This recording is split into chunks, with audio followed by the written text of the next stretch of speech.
1450 বছর হওয়ার পরেও কোরআনের মধ্যে কোনো সন্দেহ ঢুকতে পারবে? কেন পারবে না? কারণ কোরআন হেফাজতের দায়িত্ব কোনো মৌলবীর উপরে দেয় নাই, কোনো সরকারের উপরে দেয় নাই। বর্তমান সরকারকে যদি বলা হয় কোরআন হেফাজত করো, তাহলে রাজনীতির যত আয়াত আছে সব বাদ দিবি। তোর এখন ঠিক না? আয় হায়, কোরআনের হক কথাই বলবার দিলে মাহফিল বন্ধ করে দেয়। আল্লাহ কি বলছে? সরকারের হাতে কোরআন। স্বয়ং নিজে তার হাতে কোরআন হেফাজতের দায়িত্ব নিয়েছেন। কিয়ামত পর্যন্ত এই কোরআনের একটা নোক্তা পর্যন্ত কেউ পরিবর্তন করতে পারবে না। পরিবর্তন করবার গেলে সে ধ্বংস হয়ে যাবে, কোরআনের কোনোই ক্ষতি হবে। যখন আমি থামবো, পরকার কথা আপনাকে বলা লাগবে, তার ওয়াজ বুঝতে সুবিধা হবে। এর নাম হলো শূন্যস্থান পুরা করা। শূন্যস্থান পুরা করেননি? লেখাপড়া করতে গিয়ে দেখবেন শব্দের মাঝখানে ফাঁক থাকে, এই ফাঁকের মধ্যে আর একটা শব্দ বসান লাগে। তা ওয়াজ করতে করতে যেখানে থামবো, পরে শূন্যস্থান আপনারা পুরা করবেন, তাহলে ওয়াজ পানির মতন বোঝা যাবে। ঠিক আছে?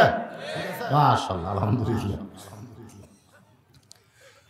এখন যে সূরা থেকে আমি আপনাদের তাফসীর করব, সেই সূরাটার নাম হলো সূরা মুলক।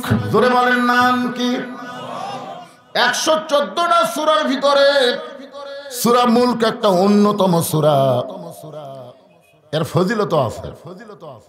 এই সূরা মুলকের ফজিলত আছে। ফজরের নামাজের পরে যদি নিয়মিত কেউ সূরা মুলক আদায় করে, কোরআন পড়বে কিন্তু সূরা মুলকটা পড়বে, তাহলে কবরে রাখার পরে ওই সূরা মুলক তার কবরের কাফনের উপর একটা চাদর হবে। কবরের মাটির বাপেরও ক্ষমতা নাই তার দেহকে চাপা দিবার পারে। তাহলে সূরা মুলকের ফজিলত কম না বেশি? ফজিলত তো আলহামদুলিল্লাহ। এখন এর ব্যাখ্যা কি? আল্লাহ বলতেছেন, তাবারাকাল্লাযী বিয়াদিহিল মুলক। আমরা যারা হজ করছি, এখানে যারা হাজী সাহেব আছেন, তারা কিন্তু সকলেই কাবা ঘর যখন তাওয়াফ করে, হেরেমের আঙ্গিনার মধ্যে যখন ঢোকে, তখন একটা তালবিয়া পড়ে। এখানে হাজী সাহেব আছে না? নাই? আছে, মাশাআল্লাহ। সে তালবিয়াটা হলো লব্বাইক আল্লাহুম্মা লব্বাইক। আচ্ছা, এটা পড়লে কি গুনাহ হবে? তাহলে সবাই পড়েন, লব্বাইক আল্লাহুম্মা লব্বাইক, লব্বাইক লা শারীকা লাকা লব্বাইক, ইন্নাল হামদা ওয়ান নি'মাতা লাকা ওয়াল মুলক লা শারীকা লাক। এই যে লাকা ওয়াল মুলক লা শারীকা লাকের বাংলা অর্থ হলো, রাজনীতির ভিতরে, রাজত্বের ভিতরে একমাত্র আল্লাহ ছাড়া অন্য কাউকে স্বীকার করি না। এই আরবিতে তলবিয়া পড়ে কাবাঘরকে সাক্ষী রেখে বাংলাদেশে আইসা যদি তারা কোনো মানুষের দল করে, তাহলে বুঝবেন তার নামের আগে হাজী থাকলেও তার হজ আল্লাহ কবুল করবে না। আগে আপনি যে দলই করেন অসুবিধা নাই, কিন্তু হজ করার পরে আর শয়তানের দল করা যাবে না। কেবলমাত্র একটাই দল করতে হবে। কার দল? আরো জোরে বলেন। কারণ কাবাঘরকে সাক্ষী রেখে আপনি কি বললেন? লাকা ওয়াল মুলক লা শারীকা লাক। সূরা মুলকের প্রথমে আল্লাহ বললেন, গোটা পৃথিবীর রাজত্ব, কর্তৃত্ব, মালিকানা একমাত্র কার হাতে? যারা বলতেছেন না আল্লাহর হাতে, কথাটা যারা বললেন না, তারা মনে করতেছেন সরকারের হাতে। তো তাহলে কথা কর না কেন? আল্লাহর হাতে কথা বলার সময় যাদের জবান বন্ধ থাকবে, মরার আগে আল্লাহ জবান কাড়ে নিবি। ও করে মরবি, ও করে মরবি, আর মুখ দিয়ে কোনো কথা বের হবে। আল্লাহ রাসূল বলেছেন, কোন ব্যক্তি সারা জীবন যদি পাপ করে আর মৃত্যুর সময় এই কলেমা আল্লাহ আল্লাহ জিকির করে যদি মারা যায়, শুধু আল্লাহ আল্লাহ জিকির করে মরার কারণে আল্লাহ তার জীবনের সব গুনাহ মাফ করে দেয়। তাহলে সে আল্লাহ বলতে আমাদের আপত্তি আছে? এবারে সেটা উত্তর দিবেন। গোটা পৃথিবীর রাজত্ব, কর্তৃত্ব, মালিকানা একমাত্র কার হাতে?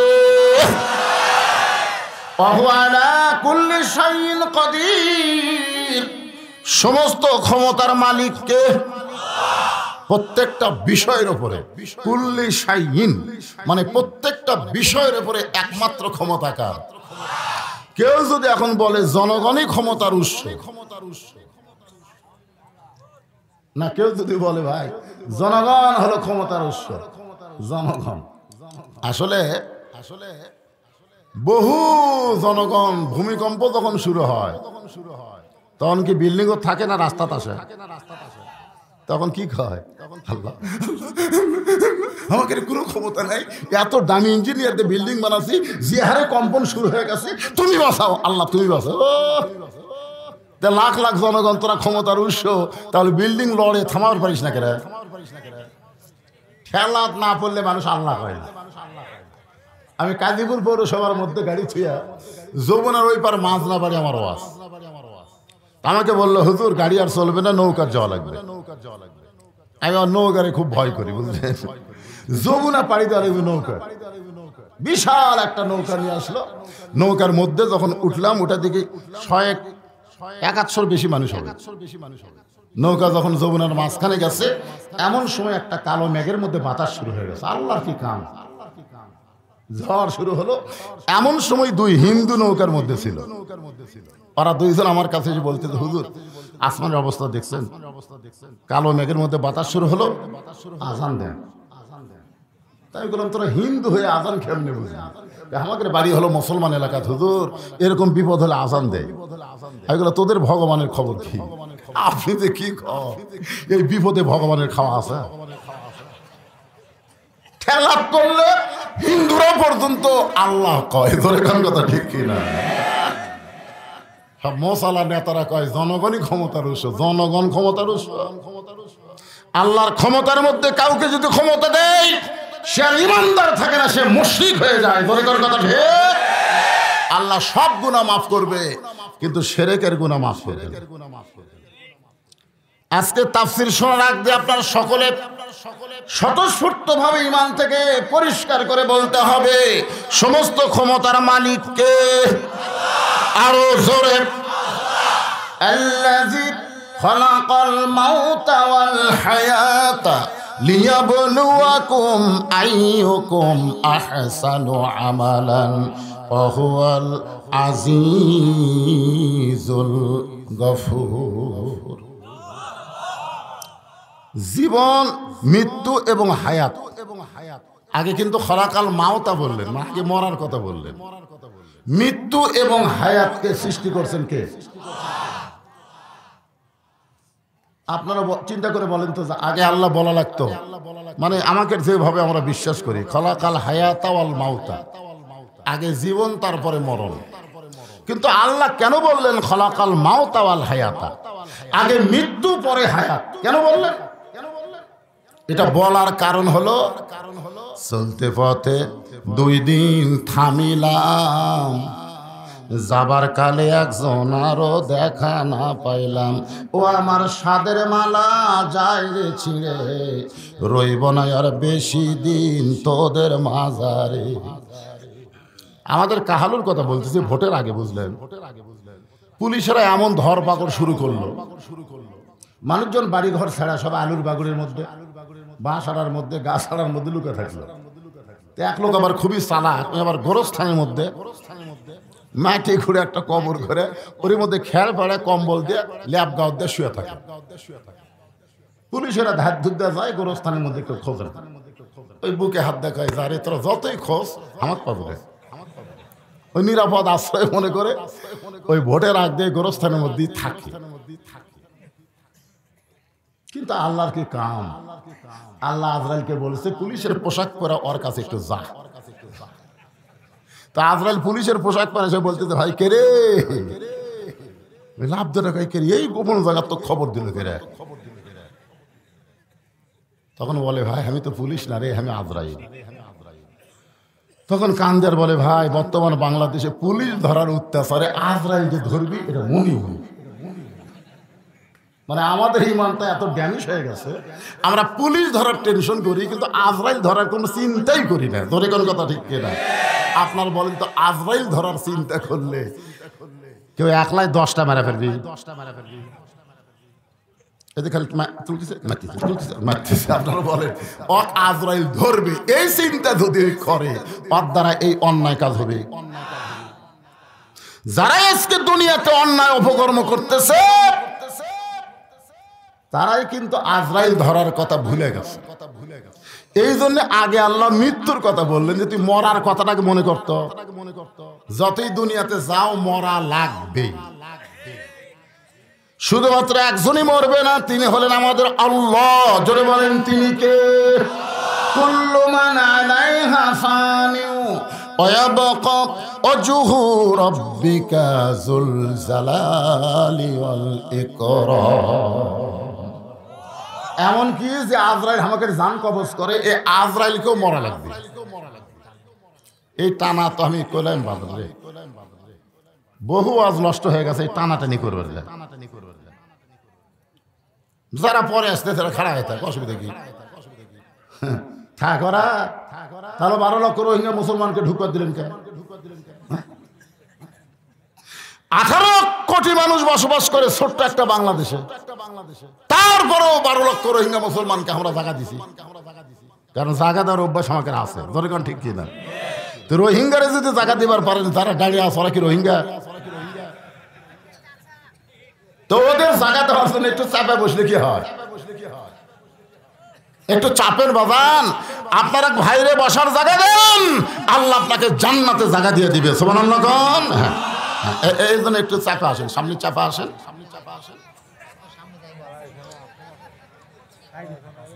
এই সাইডটা ফাঁকা আছে, আপনারা বসেন, আর চাপাচাপি করা যাবে না। এটাই শেষ। কি করবো এখন? জায়গা মতো দেবো না, অসুবিধা। হ্যাঁ একটু বসেন বাবা, বসেন রে, একটু বসেন। আপনারা তো বসে থাকা আওয়াজ শুনতেছেন। আবু জেহেল খাড়া হয়ে থাকে, সারা রাত শুনছে খাড়া হয়ে। সকালবেলা মিটিং এর মধ্যে গিয়ে বলতেছে কোরআনের তারিফ করে বলতেছে, এত সুন্দর কোরআনের বাণী, রাতটা কোন দিক দিয়ে গেল হ্যাঁ বুঝবারই পারি না। সুবহানাল্লাহ হবেন না? কে কইছে? আবু জেহেল। এত সুন্দর কোরআনের বাণী, রাতটা কোন দিক দিয়ে গেল আমি বুঝবারই পারি নাই। আবু সুফিয়ান বলেন, এটা যেই কোরআন শুনতে সারা রাত চলে গেল বুঝতে পারলেন না, সে কোরআন ধরলে অসুবিধা কি? শুনলেই যদি এত মজা, তাহলে কোরআন ধরলে। বাংলাদেশের মানুষ আবু জেহেলের মতন কোরআন শোনে, কিন্তু বাস্তবে কোরআনকে গ্রহণ করে না, যার কারণে বাতিলের শক্তি বাড়তেছে, আর হকগুলা সব লুকা লুকা আছে। সবই ঠিক, ঠিক না?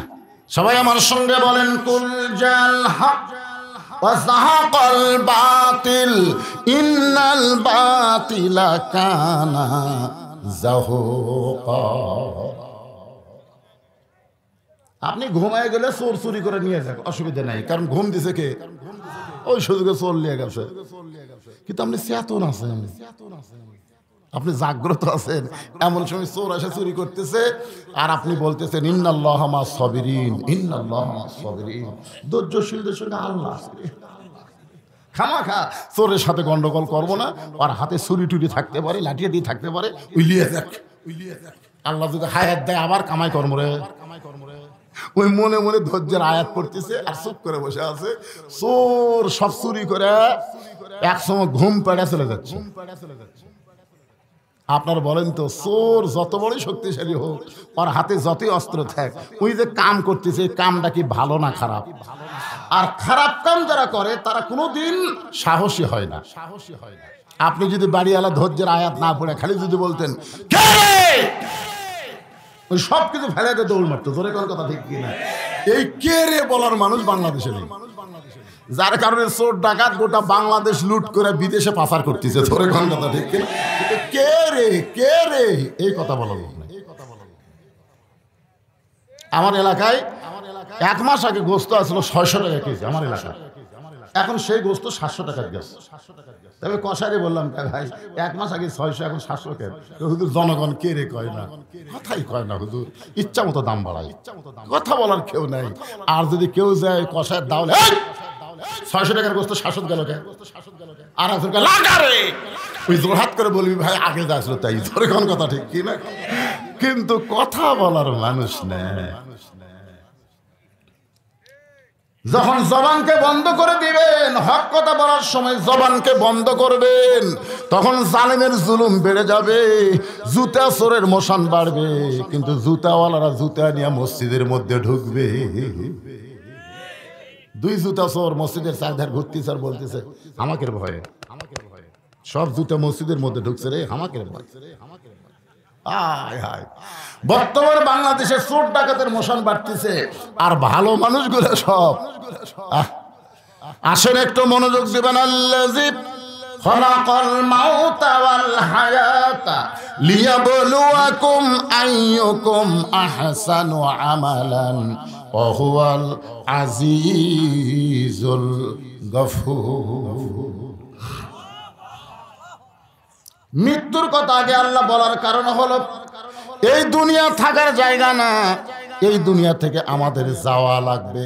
যাওয়ার যদি একটা তারিখ থাকতো তাও মোটামুটি সাইজ হওয়া যেত। জোরে কোন ঠিক কিনা? আপনারা বলেন তো, যাওয়ার কোনো তারিখ আছে? আচ্ছা আচ্ছা, যাওয়ার যদি তারিখ না থাকে তাহলে এরকম ব্যাসাই না ঘোরেন কেন? মাগরিবের আজান দিল, আপনি ঘাড় কাত করে চলে গেলেন। এশার আজান দিল, আপনি ঘাড় কাত করে চলে গেলেন। ঘাড়ের ফেরেশতা কয় আল্লাহ এই শালার কান্দর থাকবো না। কি লেখমো আল্লাহ, আর কান্দর থেকে আমরা লেখমো কি? আজান শোনার পরে যেই বেটা নামাজ পড়ে না, এই টাটকা কাফের। জোরে কোন কি কাফের? কথা কন না কেন? একটা 22টা কাফের আছে, একটা টাটকা কাফের। বাইনাল আবদি ওয়াল কুফরি তারকুস সালাত। বান্দার কাফেরের মধ্যে পৃথক করার জিনিসটার নামই হলো নামাজ। যে নামাজ পড়ে সে আল্লাহর বান্দা হয়, যে নামাজ পড়ে না সে কাফের হয়ে যায়। তাহলে যারা মাগরিব এসে পড়েন নাই, ফজর পর্যন্ত বাঁচবেন, এই গ্যারান্টি আপনাকে কে দিল? যে কোনো সময় যদি মরা লাগে তাহলে মানুষ কোনোদিন খারাপ কাজ করবে না, মানুষ ভালো কাম করবে। জোরে কোন কথা ঠিক কি না? আল্লাহ বলতেছেন লিয়াবলুয়াকুম, তোমাদের পরীক্ষা করা হবে। আইয়ুকুম আহসানু আমালা, সুন্দর আমলের পরীক্ষা করা হবে। সুন্দর আমল যদি আমরা করতে চাই তাহলে সুন্দর একটা পরিবেশ লাগবে। সুন্দর একটা পরিবেশ যদি তৈরি করতে চাই তাহলে সুন্দর একটা সমাজ লাগবে। সুন্দর একটা সমাজ যদি গঠন করতে চাই তাহলে সুন্দর একটা রাষ্ট্র লাগবে। সুন্দর একটা রাষ্ট্র যদি বানাবার চাই তাহলে মানুষের আইন দেওয়া হবে না, আমার আল্লাহর কোরআনের আইন লাগবে। তাহলে এখন আপনারা বলেন, এ কোরআন খালি তেলাওয়াতের কিতাব? কোরআনের মধ্যে আইন আছে না নাই? দরকার আছে না নাই? আজকে বাংলাদেশে যে আইন দিয়ে চলতেছে, এই আইন চলার কারণে বাংলাদেশের মানুষের চরিত্র কেমন হচ্ছে? সাভারে এক লোক বিশাল আমের বাগান করছে, বিশাল 6 বছর ধরে বাগানের সাইজ করতেছে। জ্যৈষ্ঠ মাসে দেখতে গেছে আম পাকছে কিনা, যায় দেখে এক ছোট বাচ্চা গাছের ডালে বসে পাকা আম পাড়তেছে আর ব্যাগের মধ্যে তুলতেছে। বাগানের মালিক কয় কে রে, আমিও বিসমিল্লাহ বলে খাইনি রে, আমার পরিবারের কেউ খায়নি, আর তুই আমার কাছে আম পাড়তেছিস, তোর বাপকে বিচার দেবো রে। এই তোর বাপক যা বিচার দেবো। ছেলে খালি মুসকে মুসকে হাসে। বাগানের মালিক বলে হাসিস কেন? বলে হাসার কারণ হলো আমার বাবা কোথায় খুঁজে বিচার দিবেন, আমার বাবাও আর এক গাছে চড়ছে। ওই তাকায় দেখে বাপ খালি আম পাড়ের বস্তাও হারায়, গাছের নিচে বসে বলে আল্লাহ বিচার দেবো কার কাছে? বেটাও চোর, বাপও চোর। আজকে বাংলাদেশের অবস্থা হয়েছে তাই, বিচার দেওয়ার কোনো জায়গা।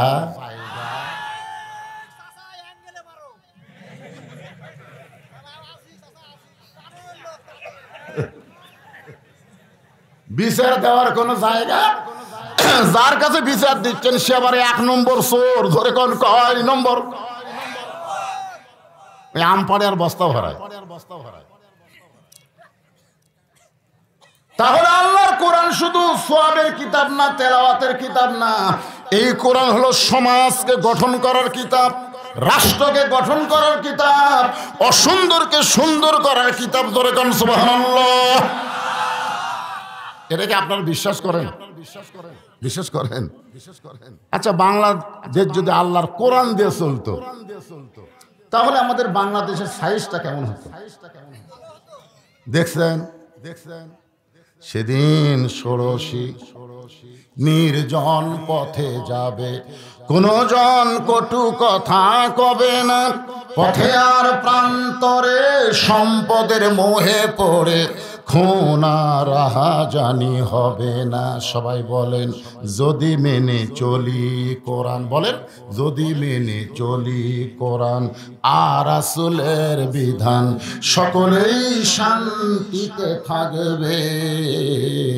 বাংলার আকাশে কলেমার পতাকা যেদিন দুলবে। সবচাইতে খারাপ মানুষ, সবচাইতে খারাপ মানুষ হযরত ওমর। আল্লাহর নবীকে হত্যা করতে গিয়া এই কোরআনের পরশ পাইয়া সবচাইতে ভালো মানুষ হয়ে গেলেন। জোরে কান সুবহানাল্লাহ। এত ভালো মানুষ হয়ে গেলেন যে মানুষের তোরে আইনকে কবর দিয়া আল্লাহর কোরআনের আইন দিয়ে রাষ্ট্র পরিচালনা শুরু করলেন। এক সময় আল্লাহ এত খুশি হয়ে গেল, ওমরের নেতৃত্বে অর্ধ পৃথিবীর খলিফা তাকে বানায়া দিল।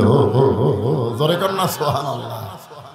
আপনারা বলেন তো এই কোরআনের ক্ষমতা আছে না নাই? যখন হযরত ওমর ফারুক অর্ধ পৃথিবীর খলিফা, তখন ওমর ফারুকের মাথায় টুপি ছিল? ছিল না? কে না করলো রে? ওমর ফারুক যখন অর্ধ পৃথিবীর খলিফা, তখন তার মুখের দাড়ি ছিল? যখন অর্ধ পৃথিবীর খলিফা, তখন তার পরনে কি নবীর সুন্নতের পোশাক ছিল? কিন্তু আজকে অনেকে কি বলে, হুজুর এই টুপি দাড়ি জুব্বা নিয়ে সংসদে যাবার চান, আগে জুব্বা সামলান। আমাকে একজন কয়, হুজুর এই জুব্বা পরে পেশাব করবার গেলে সমস্যা হয় না? আমি গেলাম, কেন ভাই? বলি এই যে তৌড়ার মতন জুব্বা, একদিক সামাল আর একদিক পড়ে ভাই। আমি বললাম তোর খবর কি?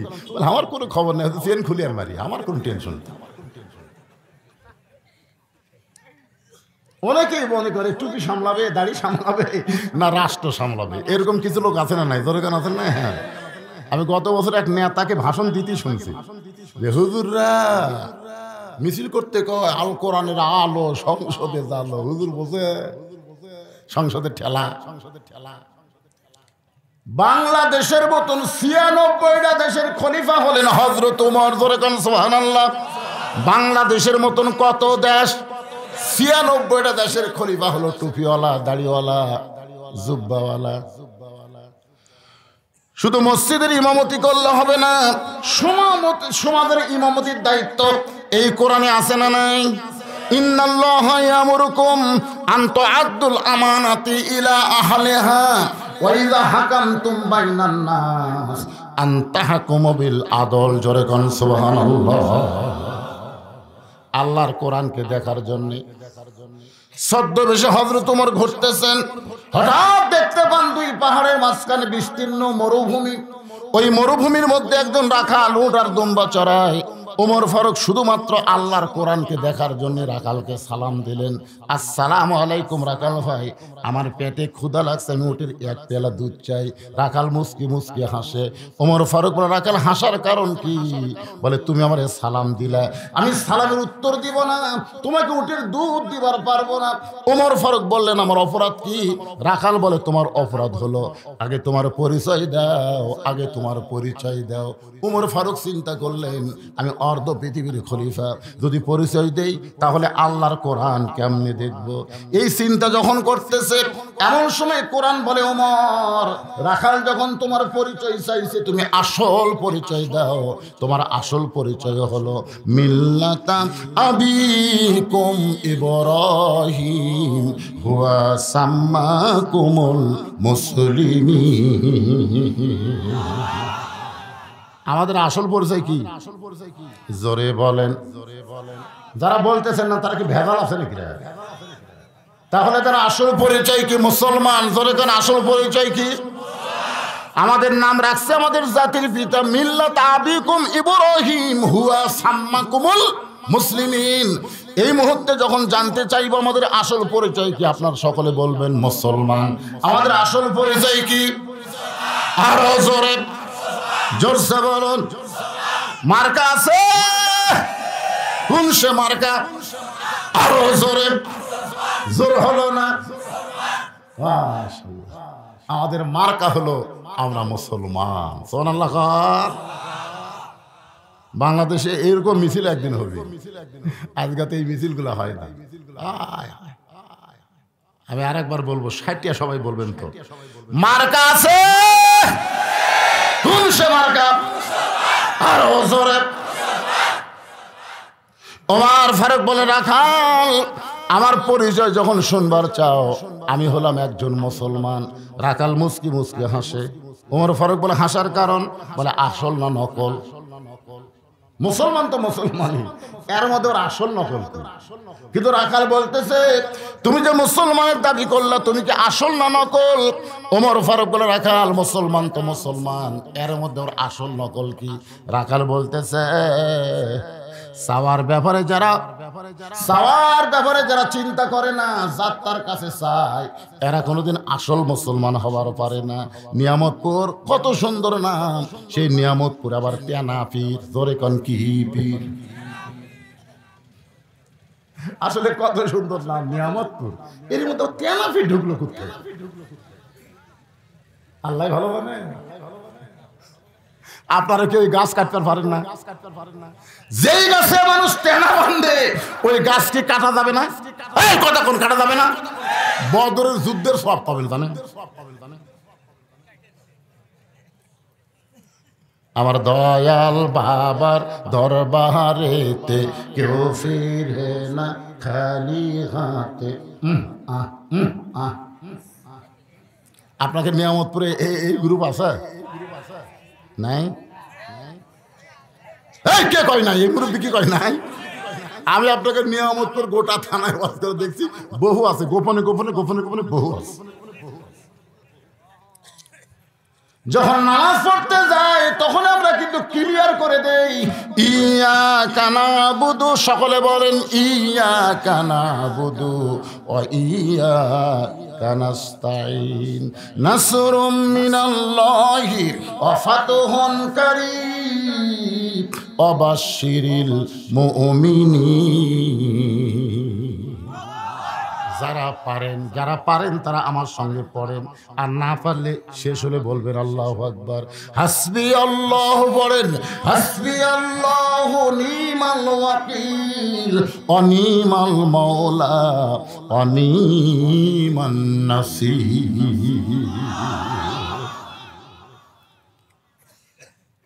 রাখাল বলে, পথিক। ওমর ফারুককে লক্ষ্য করে বলে, পথিক তুমি যদি আসল মুসলমান হও, তুমি দুধ চাইলা কার কাছে? সঙ্গে সঙ্গে ওমরের চোখের মধ্যে পানি চলে আসছে। আল্লাহ, তোমার কোরআন যখন সমাজের মধ্যে চালু হবে, তখন ওমর যদি ভুল করে তো লোকমা দিবে। আজকে লোকমা কিন্তু মসজিদের মধ্যে আছে, আছে না নাই? আছে। ইমাম সাহেব যদি 4 রাকাত আসরে 3 রাকাতে বসে, একটা ভ্যান আনা পর্যন্ত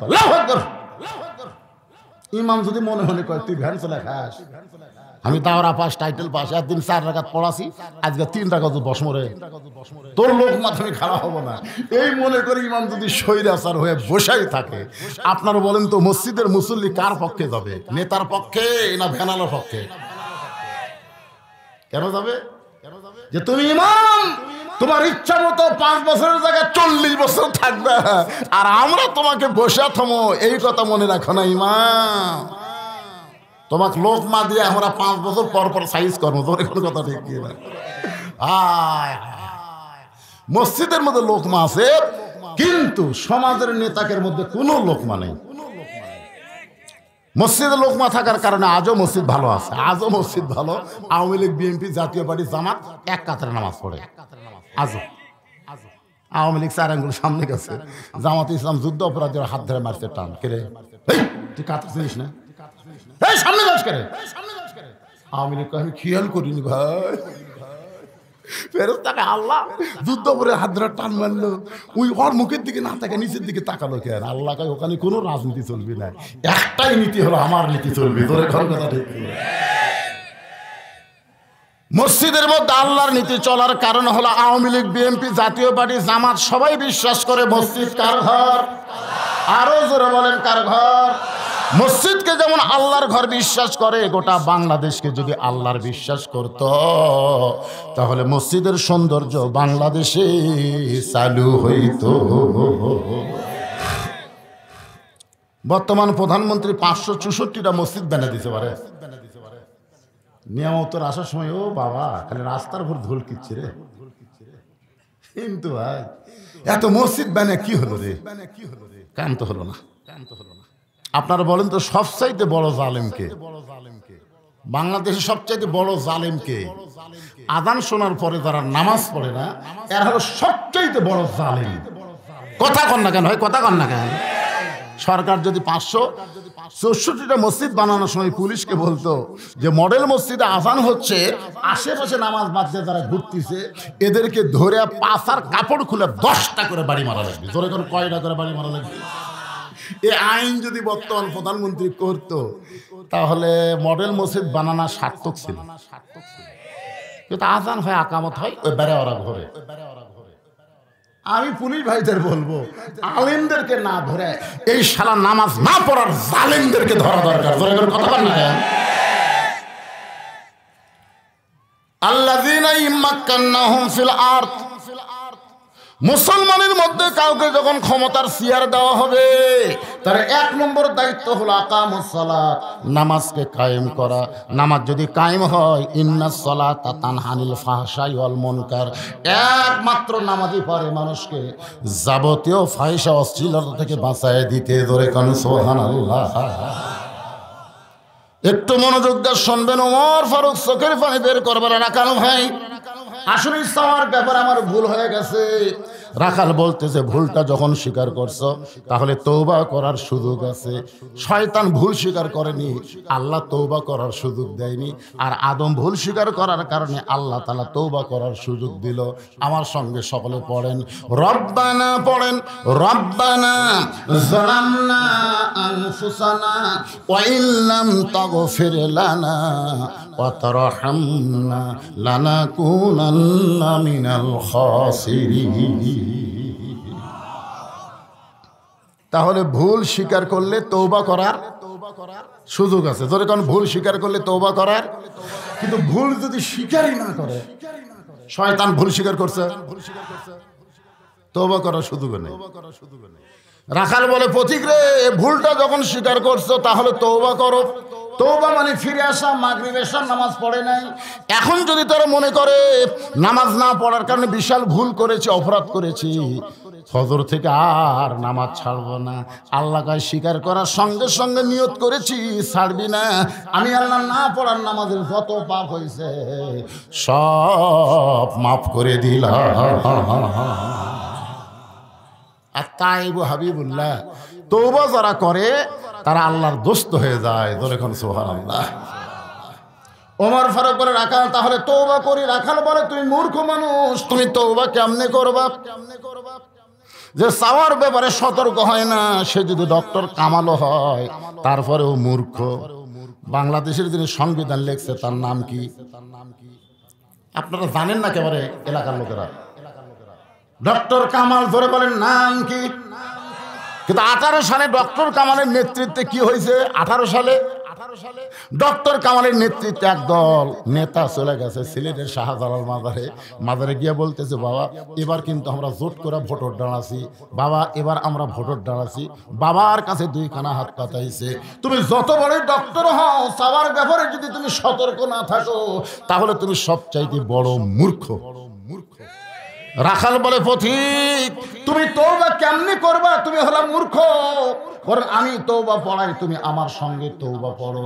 এবার রাখাল হযরত ওমরকে তওবা পড়াচ্ছেন। আমার সঙ্গে সকলে পড়েন, তওবা পড়লে কোনো সমস্যা আছে? আস্তাগফিরুল্লাহ আল্লাযী লা ইলাহা ইল্লা হুয়াল হাইয়ুল কাইয়্যুম ওয়া তুবু ইলাই।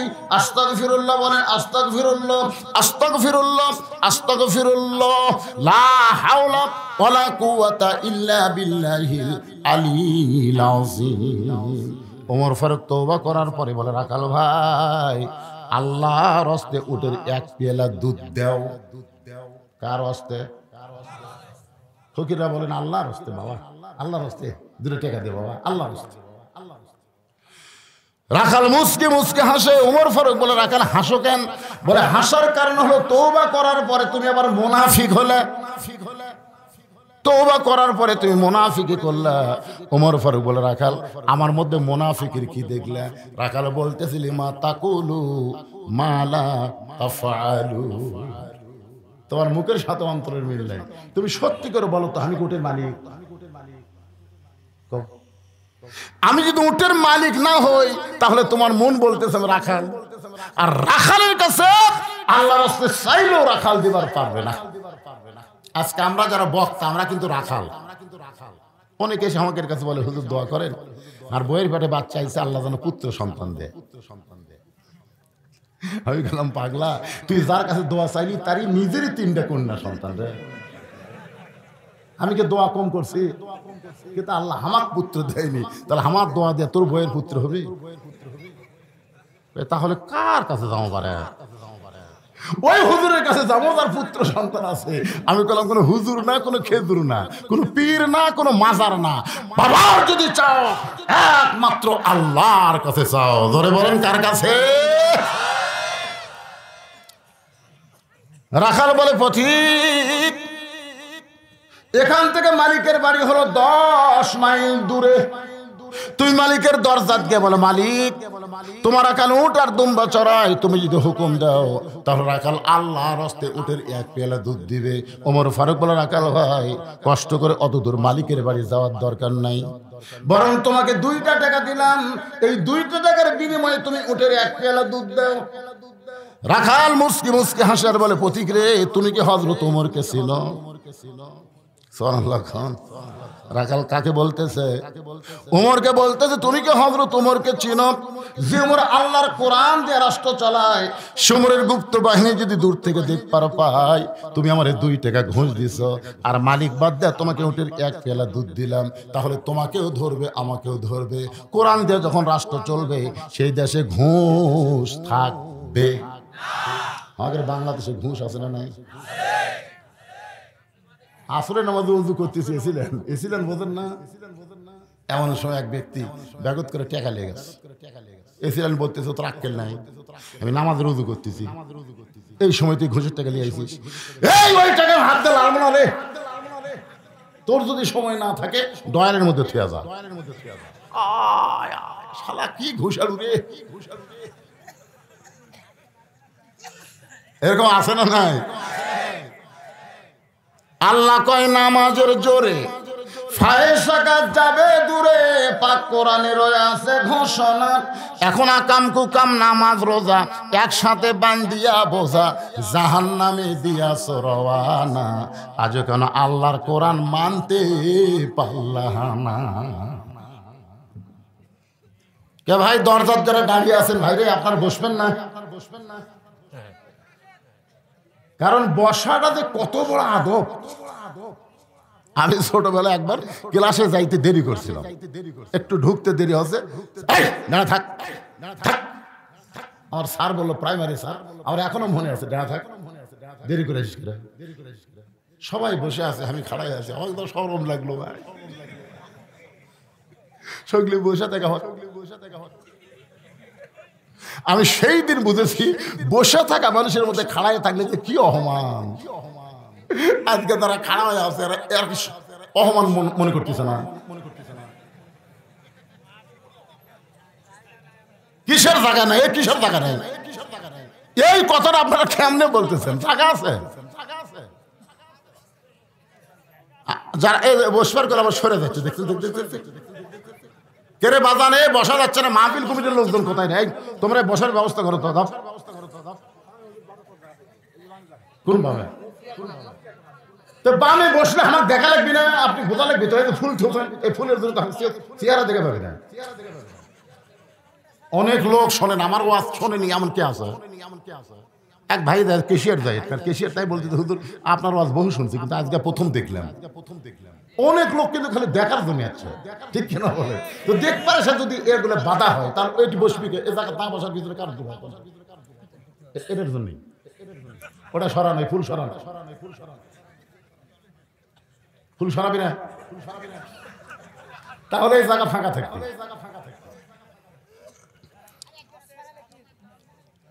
আল্লাহর বান্দার একটু মনোযোগ দা শোনেন, কোন আয়াতের তাফসীর হচ্ছে মনে রাখছেন? আল্লাযী পড়েন, আল্লাযী খালাকাল মাউতা ওয়াল হায়াতা লিয়াবলুয়াকুম আইয়ুকুম আহসানু আমালান ওয়া হুয়াল আজিজুল গফুর। আগামী বছর এই জায়গায় মুফতি আমির হামজা আসবে ইনশাআল্লাহ। এই বালাতর মাঠ বলে ভরে না, আমির হামজা আমার ভাসতে হয়। আজকে একসাথে ছিলাম, আমার বাবা মা মারা গেছে, কবর জিয়ারত করতে আসে, কবর জিয়ারত করবে যাচ্ছে। আমার মা বাবার কবরের পাশে দাঁড়ায়া দোয়া করলেন এবং গতকালও একসঙ্গে ছিলাম, আজকেও একসঙ্গে, ওর বউ মেয়ে নিয়ে সব নিয়ে যাচ্ছে আমার বাড়ি। তো আমাকে বলতে যে হুজুর এই মাঠ ভরে না, এই মাঠ ভরান একটা বক্তা লাগবে। তো বর্তমানে আমির হামজার আকর্ষণ হবে ভাই জেলত থেকে। এই বুড়া বয়সে আমার লোভ হচ্ছে অন্তত দুটো আমার জেল খাটি।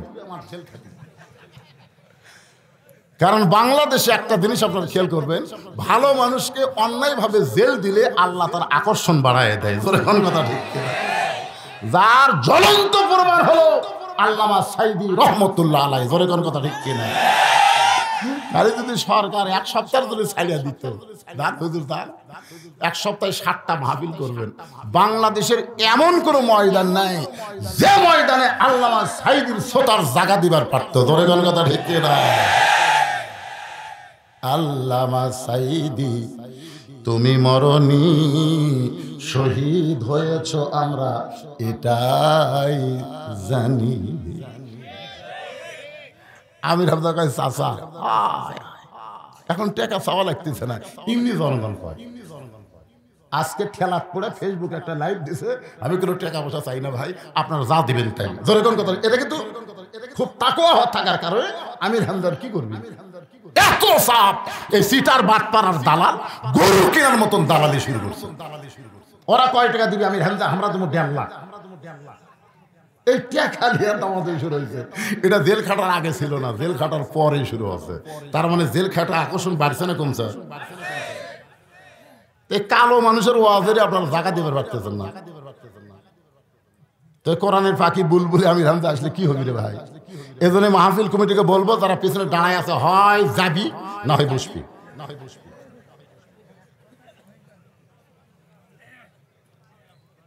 একটু মনোযোগ দিয়ে শুনবেন, সামিনা ওয়া তাআনা শুনতে হবে গ্রহণ করার নিয়তে। একটু মনোযোগ দিয়ে শুনবেন ভাইজান, বিরক্ত হচ্ছেন, বিরক্ত হয়েন না। ওমর ফারুককে রাখাল লক্ষ্য করে বলতে যে পথিক তুমি কি হযরত ওমরকে চিনো? যে ওমর আল্লাহর আইন দিয়ে রাষ্ট্র চালায়। সমরের গুপ্ত বাহিনী যদি দূর থেকে দেখবার পায় তুমি আমারে 2 টাকা ঘুষ দিছ, আর মালিক বাদ দিয়ে আমি তোমাকে উটের 1 পেয়ালা দুধ দিলাম, তাহলে তোমাকেও ধরবে আমাকেও ধরবে। এই বুড়া বয়সে কি তুমি ধরা পড়বার চাও? ওমর ফারুক বললেন রাখাল তাহলে চলো পাহাড়ের গুহার মধ্যে যাই, ওই গুহার মধ্যে গিয়ে গোপনে তোমাকে 2টা দিরহাম দেব, তুমি গোপনে উটের 1 পেয়ালা দুধ দিবে, তাহলে ওমরের গুপ্ত বাহিনী ধরতে পারবে না, তোমার মালিকও জানতে পারবে না। সঙ্গে সঙ্গে রাখাল বলে তুমি ভণ্ড, তুমি ভণ্ড, তুমি ভণ্ড। ওমর ফারুক বলে রাখাল আমার মধ্যে ভণ্ডামির কি দেখলা? রাখাল বলে পথিক রে, যেখানে কেউ দেখতে পায় না সেখানে রাখালের আল্লাহ দেখতে পায়। লিল্লাহি তাকবীর। খালি একটা বিশ্বাস আপনারা রাখবেন, কেউ না দেখলেও কে দেখে, আর কেউ না লেখলেও কে লেখে? আল্লাহ লেখে না। 2টা ফেরেশতাকে আল্লাহ কি দেখো? তুমি ইচ্ছা মতো অন্যায় করবে, কম্বলের মধ্যে তুমি অশ্লীল ভিডিও দেখবে, তুমি যখন কম্বল ল্যাবের মধ্যে শুরু করে দাও যুবক, তখন কান্দের ফেরেশতাকে আল্লাহ কি শয়তানি শুরু করলো।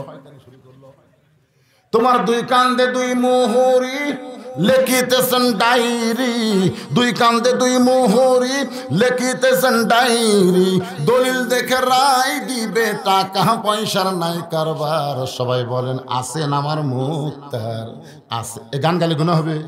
এটা কোরআনের গান। আছেন আমার মুক্তার, আছেন আমার বারিস্টার, শেষ বিচারের হাইকোর্টেতে শেষ বিচার। ধরে কোন বিচার? শেষ বিচারের হাই কোটেতে তিনি আমায় করবেন পার, আমি পাপী তিনি জাবিন্দার। মনের ঘরে তালা দিয়া চাবি নিয়া আসেন শাইন, সুবহানাল্লাহ। মনের ঘরে তালা দিয়া চাবি নিয়া আসেন সাই, আমি অধম সাধ্য কি তার হুকুম ছাড়া বাইরে যাই, হুকুম ছাড়া বাইরে যাই। মনুরে পারা পারে থাকলে তারা সঙ্গে নিও গাড়ি ভাড়া, পারা পারে থাকলে তারা সঙ্গে নিও গাড়ি ভাড়া। জবাবদিহি করতে হবে ধরলে টিকিট কালেক্টর, আমি পাপী তিনি জাবিন্দার। তাহলে কেউ না দেখলেও কে দেখে? আরো জোরে। ওমর ফারুক মারছে দৌড়। ওমর ফারুক এক দৌড়ে গিয়া পাহাড়ের পাদদেশে যায় নামাজ বিছায় 2 রাকাত সালাত শুকুর নামাজ পড়তেছে। আর নামাজের পরে বলতেছে, আল্লাহ তোমার কোরআন এত সুন্দর, তোমার কোরআনের সমাজ যখন চালু হয়ে যাবে তখন প্রত্যেকটা মুসলমানের ঈমান বলবে কেউ না দেখলেও কে দেখতেছে? আরো জোরে। আর মানুষের আইন দিয়ে যখন সমাজ চলবে তখন আল্লাহ দেখতেছে এই বিশ্বাস মানুষ মুখে বললেও অন্তরে মানবে না। রাখাল কেউ না দেখলেও আল্লাহ দেখতেছে এই কথা বলার সঙ্গে সঙ্গে ওমর ফারুক আল্লাহর কাছে কান্দের, বলে আল্লাহ তোমার কোরআন এত সুন্দর, আমি তো রাখালের মধ্যে রাখালি দেখি নাই, তোমার কোরআনের আমল দেখতে পাই। এই কোরআন কি খালি ওয়াজ শোনার কিতাব? রাখাল পিছনে এসে বলে, পথিক যতই কান্দো লাভ নাই, যতই কান্দো লাভ নাই, উটের দুধ দেওয়া গেল না। ওর ফারুক বলে, রাখাল ভাই উটের দুধের কোনো দরকার আমার নাই, সুবহানাল্লাহ। উটের দুধের কোনো দরকার আমার নাই, আমি শুধু তোমার কাছে জানতে চাই তুমি না দেখা আল্লাহকে কলিজার মধ্যে জায়গা দিয়ে আল্লাহর কোরআন অনুযায়ী চলতেছো, এর বিনিময়ে তোমার চাহিদা কি? আজকে কোরআন নিয়ে যারা রাজনীতি করতেছে, কোরআনের দল যারা করতেছে, মাঝে মধ্যেই তাদেরকে জেলের মধ্যে ঢোকা লাগতেছে। ধরে কোন কথা ঠিক কি? একজন বলতেছে, ভাই এই দল বাদ দিলে হয় না,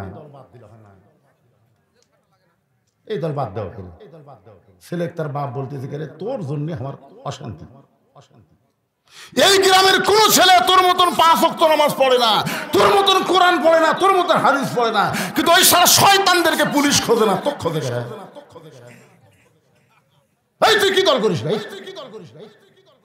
ছেলে বলতেছে, আব্বু মন খারাপ করেন না, এমন একটা দল করি যতই ধরা পড়ি এর মধ্যে মজা আছে, সুবহানাল্লাহ। এর মধ্যে শান্তি আছে। ওমর ফারুক বলে, রাখ, আর তুমি কোরআনের আয়াত শুনে দিলে। রাখাল বলে, পথিক তুমি আসলেই মূর্খ, চুম করছে, তুমি আসলেই মূর্খ। এই আয়াতের মধ্যে আমি 2টা চাহিদার কথা কইলাম। কয়টা? 2টা চাহিদা। একটা হলো দুনিয়ার সৌন্দর্য, আর একটা হলো আখিরাতের সৌন্দর্য। দুনিয়ার সৌন্দর্য হলো মহামানব হযরত উমরকে আমি এক নজর দেখতে চাই। কেন দেখব? যেমন আল্লাহর কোরআন দিয়ে রাষ্ট্র চালানোর কারণে আমার মতন রাখাল না দেখা আল্লাহকে কলিজার জায়গা দিবার পারছি, সেই মহামানবকে যদি একটা নজর দেখতে পাইতাম তাহলে দুনিয়ার চাহিদা আল্লাহ আমার পুরা করতো। এখন আপনারা বলেন, ভালো নেতা দেখার দরকার আছে না? নাই। ভালো নেতা এমনি এমনি দেখা দেবে নাকি? ভালো নেতা, যেগুলা নেতা সামনে আসতেছে, যদি কোন নেতা কন ভাই আগামী শুক্রবারে মডেল মসজিদে খুতবা দেওয়া লাগবে রে, নেতাকে পায়জামা গরম হয়ে যাবে। কথা কন না কেন? কথা কন না কেন? একটু মনোযোগ দেন। ওমর ফারুক চোখের পানি বের করবার, রাখাল রে তোমার 2 নম্বর চাহিদা কি? রাখাল বলতেছে, আমার 2 নম্বর চাহিদা হলো আমি রাখাল যখন মারা যাব অধম রাখালকে আল্লাহ যেন জান্নাত দেয়। তাহলে রাখালের চাহিদা কয়টা? 1 নম্বর চাহিদা হলো রব্বানা আতিনা ফিদ দুনিয়া হাসানা, দুনিয়ার সৌন্দর্য হলো মহামানব হযরত ওমরকে এক নজর দেখতে চাই। আর আখিরাতের সৌন্দর্য হলো আমি যখন মরে যাব অদম রাখালকে আল্লাহ যেন জান্নাত দেয়। সঙ্গে সঙ্গে ওমর ফারুক রাখালের হাত ধরে এরকম হাতটা ধরে 3টা চুমা খাস। রাখাল কয়, পাগল নাকি? আমার ঘামা হাতে চুমা খেলে। ওমর ফারুক বলে, রাখাল আল্লাহ তোমার 2 নম্বর চাহিদা পুরা করছে। পুরা করবে না, পুরা করছে। 2 নম্বর চাহিদা আল্লাহ পুরা করছে, কারণ আল্লাহ কোরআনে বলেন, ইন্নাল্লাযীনা ক্বালু রাব্বুনাল্লাহু সুম্মা ইসতাকামু তাতানাজ্জালু আলাইহিমুল মালাইকা আল্লা তাখাফু ওয়া লা তাহজানু ওয়া আবশিরু বিল জান্নাতিল্লাতী কুনতুম তুআদুন।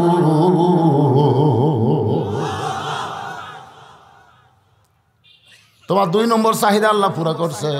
মরার সঙ্গে সঙ্গে আল্লাহ তোমাকে জান্নাত দিবে। আপনারা সুবহানাল্লাহ বলেন, কিন্তু রাখাল সুবহানাল্লাহ পায় না। ওমর ফারুক কয়, করে মরার সঙ্গে সঙ্গে আল্লাহ তোমাকে জান্নাত দিবে। সুবহানাল্লাহ সুবহানাল্লাহ। রাখাল খেলে হাসে। উমর কয়, সুবহানাল্লাহ বাদ দিয়ে হাসো কেন? বলে, তোমার চালাকি। মরে গেলে আমি জান্নাত পাবো, এই বাকি কথা ভালোই কও। কিন্তু হযরত উমরকে এক নজর দেখতে পাবো, এই কথা বলতে তোমার কোন জায়গা বাজায়? টাকা দিল 10, বেস্ত ফসা ফস। এরকম দোয়া করার মৌলবি আছে না নাই? টাকা দিল 20, বেস্ত দিয়ে দিস। মরে গেলে জান্নাত, এদের বাকি ওয়া সব বক্তারাই করে। তো মরে গেলে জান্নাত পাবো, এই কথা তুমি আমারে কইতেছো। কিন্তু হযরত ওমরকে এক নজর দেখতে পাবো, এটা হলো নগদ। এই নগদ কথা বলতে তোমার কোন জায়গা বাজায়? ওমরের চোখ দা দরদর করে পানি পড়তেছে। যে রাখাল আমাকে তওবা বলাইছে, আমারে মুনাফিক কইছে, আমারে ভণ্ড কইছে, এখন যদি বলি আমি ওমর, বলাও সারা, রাখাল হাত ফেল করে মরাও সারা। কি পড়াছে? 3টা জিনিস খেয়াল করেন। কি পড়াছে? তওবা পড়াছে। তওবা মুনাফিক কছে, ভণ্ড কছে। এখন যদি বলে, ভাই তুই যে ওমরকে দেখ পারছিস, আমি রে বলাও সারা, হাত ফেল করে মরাও সারা। উমর ফারুক চিন্তায় পড়ে গেলেন, আমি যে ওমর এই কথা রাখালকে কেমনে বলবো? এমন সময় আল্লাহর কোরআন বলতেছে, উদউ ইলা সাবিলি রাব্বিকা বিল হিকমাহ। ওমর ডাইরেক্ট যদি বলবার না পারিস, এটার নাম কি? এটা কি? এটা হলো ডাইরেক্ট। এই আজকে বর্তমানে আমাদের বক্তারা বিপদত আছে, ডাইরেক্ট কোনো কথা বলা যাচ্ছে না। তারপরে অ্যাঙ্গেলে হক কথা বাদ দেওয়া যাবে না। জোরে কোন কথা ঠিক কিনা? অ্যাঙ্গেল। টাঙ্গাইলে ওয়াজ করতেছি, এরকম মেয়ে মানুষ আমার কাছে বসে ওয়াজ শুনতেছে, খালি হয়েছে, খালি হয়েছে। এরা কিন্তু ভালো, মেয়াত্তরের মায়েরা খুবই ভালো। একবার হয়েছে বন্ধ হয়ে গেল। তা আপনি মনে করছেন যারা হয়েছে বন্ধ করে ওয়াজ শুনতেছে, এরকে ওয়াজ আমি করবো না? কম পক্ষে 15 মিনিট এক টানা ওর কে ওয়াজ হবে। মনে করেন না যে আমার এমন কোনো ওয়াজ নাই বাংলাদেশে যে আমি মেয়ে মানুষ বাদ দেওয়া ওয়াজ করি। দাঁতের ওয়াজ আছে, মায়েরা চুপ করে যখন আছে আমার কলজা খুশি হয়ে গেছে। তো মেয়েরা খালি হু হু করে, কথা কয়, গল্প করে, শোনা। আমি একসময় রাখ, তোমাকে কথা পর পুরুষের জন্য পর্দা, একটা কথাও যেন বলো না। এই ধমক দেওয়ার সাথে সাথে এক মেয়ে একটা চিঠি লিখছে আমার কাছে, হুজুর মেয়ে মানুষের কথা শুনলে যদি পর্দার খেলাফ হয়, তাহলে প্রধানমন্ত্রী যখন জাতির উদ্দেশ্যে ভাষণ দেয়, সে ভাষণ শোনা কি? আমি চিন্তা করলাম, রে এই ওয়াজটা যদি আমি ডাইরেক্ট করি, তাহলে আমাকে যমুনা পার হওয়া লাগবে না, এই পারে আমাকে গ্রেপ্তার করবে। তোরে কোন ঠিক না? আমি যদি বলি, ভাই প্রধানমন্ত্রীর ওয়াজ শোনা হারাম, বক্তব্য শোনা হারাম, আমার বাড়াও দিবে। আমি চিন্তা করলাম, ডাইরেক্ট মার দেওয়া যাবে না, অ্যাঙ্গেলে মার দেওয়া লাগবে। জোরে কোন কথা ঠিক কিনা? ওমর ফারুক বললেন, রাখাল সত্যি যদি ওমরকে তুমি দেখবার চাও, তাহলে তোমাকে ফজরের নামাজ জামাতের সঙ্গে আদায় করা লাগবে। 5 ওয়াক্ত নামাজের মধ্যে ফজরের নামাজ সবচাইতে গুরুত্বপূর্ণ নামাজ। ফজরের নামাজ পড়ে কিন্তু জামাতে যায় না। এদের মধ্যে নেফাকি আছে, মুনাফিকি আছে। জোরে কোন কি আছে? 2 ওয়াক্ত নামাজ জামাতে না পড়লে তার মধ্যে মুনাফিকি ভরপুর হয়ে যায়। একটা হলো ফজর আর একটা হলো এশা। এই 2 ওয়াক্ত নামাজের গুরুত্ব কম না বেশি? ফজরের নামাজ যদি সামনে কাতারে আদায় করো, রাখাল মেহরাবের দিকে তাকাইলে লক্ষ্য করবা, যেই মানুষটা ইমামতি করতেছে ওই মানুষটি হলেন হযরত ওমর। খালি সুবহানাল্লাহ বললে হবে না। এখানে কি বুঝলেন? আল্লাহর কোরআন দিয়ে যখন রাষ্ট্র চলবে তখন নেতাগুলা কি মসজিদের কি হওয়া লাগবে? রাখাল বলে ভাই রে আমি বারান্দাত নামাজ পড়ি, আমি একটা গরিব রাখাল, আমি সামনে কাতারে যাওয়ার পারি। ওমর ফারুক বললেন কেন? বলে ভিতরে নবীর দামি দামি সাহাবীরা নামাজ পড়ে, সে জায়গায় আমার খাওয়া আছে, এই জন্য বারান্দাত পড়ি ভাই, সামনে কাতারে যাওয়ার মতন তাওফিক সুযোগ আমার নাই। ওমর ফারুক বলে রাখাল এ কথা তোমার কে বুঝালো? এই কথা তোমার কে বললো তুমি বারান্দায় নামাজ পড়ো কম দামি আর মসজিদের ভিতরে দামি দামি? এই কথা তোমার কে বুঝালো? বরং আল্লাহর আইন হলো ইন্না আকরামাকুম ইনদাল্লাহি আতকাকুম। ওই ব্যক্তি সবচাইতে সম্মানিত হয় যার কলিজার মধ্যে আল্লাহর বেশি ভয়। সামনে কাতারে নামাজ না পড়লে তুমি তো হযরত ওমরকে দেখতে পাবো না, এখন কি করবা? রাখাল বলে ফতিক রে আজকে এশার নামাজ পড়ার পরে আমি আর বাড়িতে যাব না। ওমর ফারুক বললেন কেন ভাই? বলে বাড়ির যে যদি ঘুমাই তাহলে সামনে কাতারে যদি জায়গা না পাই। ওমর ফারুক বললেন রাখাল তুমি সত্যি করে বলো তো 5 ওয়াক্ত নামাজের মধ্যে 3 ওয়াক্ত তাড়াতাড়ি আর 2 ওয়াক্ত লম্বা কেন? আসর মাগরিব আর এশা খুব তাড়াতাড়ি হয় না? আসর শেষ হলে মাগরিব, মাগরিব শেষ হলে এশা, কিন্তু এশা থেকে ফজর, ফজর থেকে জোহর, এই 2 ওয়াক্ত লম্বা কেন? রাখাল বলতে ভাইদের আমি তো জানি না। ওমর ফারুক বললেন তাহলে শোনো, ফজর থেকে জোহর লম্বা সময় দেওয়ার কারণ হলো ওই সময়ের মধ্যে মানুষ খেতে খামারে কাজ কাম করবে, ব্যবসা বাণিজ্য করবে, চাকরি বাকরি করবে, এগুলো কাম কাজ করতে গিয়ে তার মাথার যে ক্ষয় হবে, দেহের যে ক্ষয় হবে। ঈশা থেকে ফজর আল্লাহ লম্বা সময় দেওয়ার কারণ হলো ওই সময়ের মধ্যে ঘুম পারলে ওই ক্ষয়টা আল্লাহ পুরা করে দিবে। তুমি যে বলতে চাই এশার নামাজ পড়ে আমি ফজর ধর্ম, তো এই লম্বা সময়ের মধ্যে তোমার ঘুম ধরবি না? রাখাল বলতে ঘুম যদি ধরে তাহলে মসজিদের মধ্যেই ঘুমায় যাবো। যে ওমর রাস্তাতে গেলে শয়তান কয়দিন যায় না, তার সামনে বলতেছে মসজিদের মধ্যেই ঘুমাবো। ওমর ফারুকের চেহারা রক্তের মতো লাল। মসজিদের মধ্যে ঘুমানোর ফতোয়া দে, মসজিদের মধ্যে ঘুম পাড়বি তার একটা দলিল লাগবে না?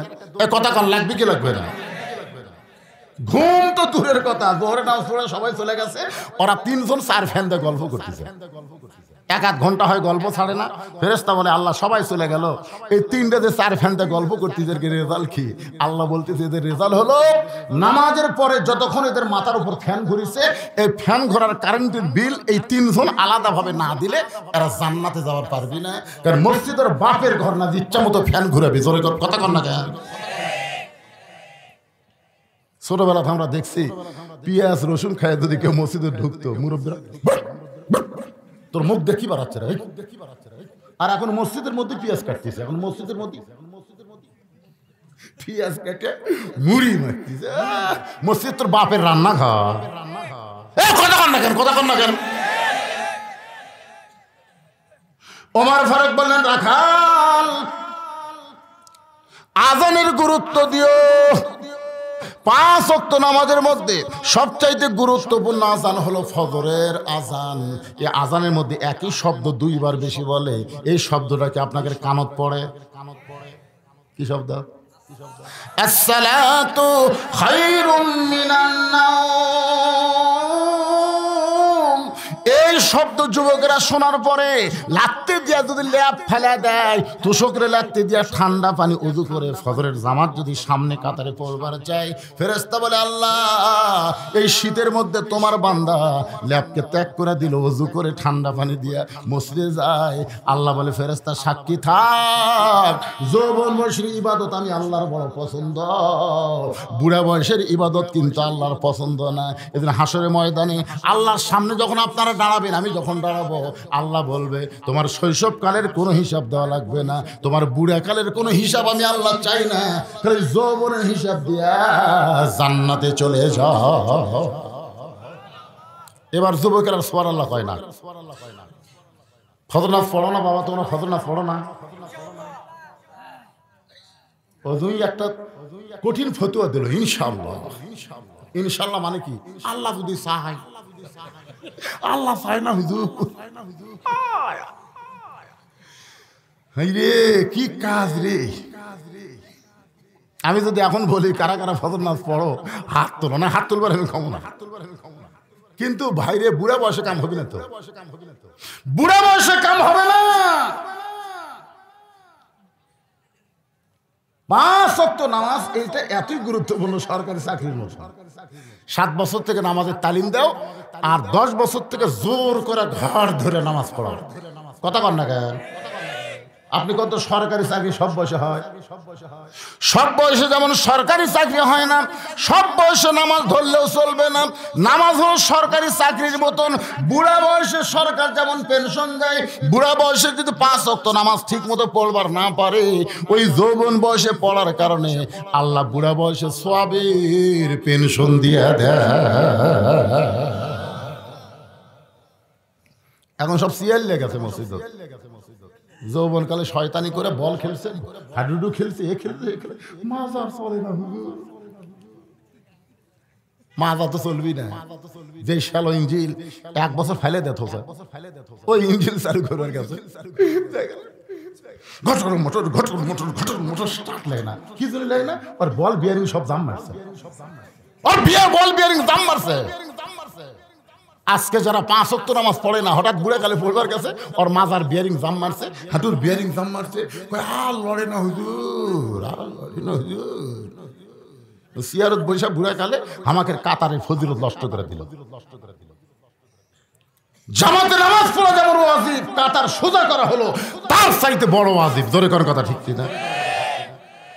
আল্লাহ রাসূল বললেন, পায়ের গোড়ালির সঙ্গে গোড়ালি মিল করে তোমরা কাতার সোজা করো। তুই সিয়ারত বচ্চার পায়ের গোড়া খুঁটি গেছে। এই জন্য সিয়ারত যারা বসবি, আপনার 2 যুবক মিলে আর সিয়ার ধরবে না। যদি 2 জন না পারেন 3 জন মিলে ধরে শান করে বারান্দা থুয়ে আসবে। শালা বুড়া বয়সে পড়িস নামাজ, বারান্দা পড়।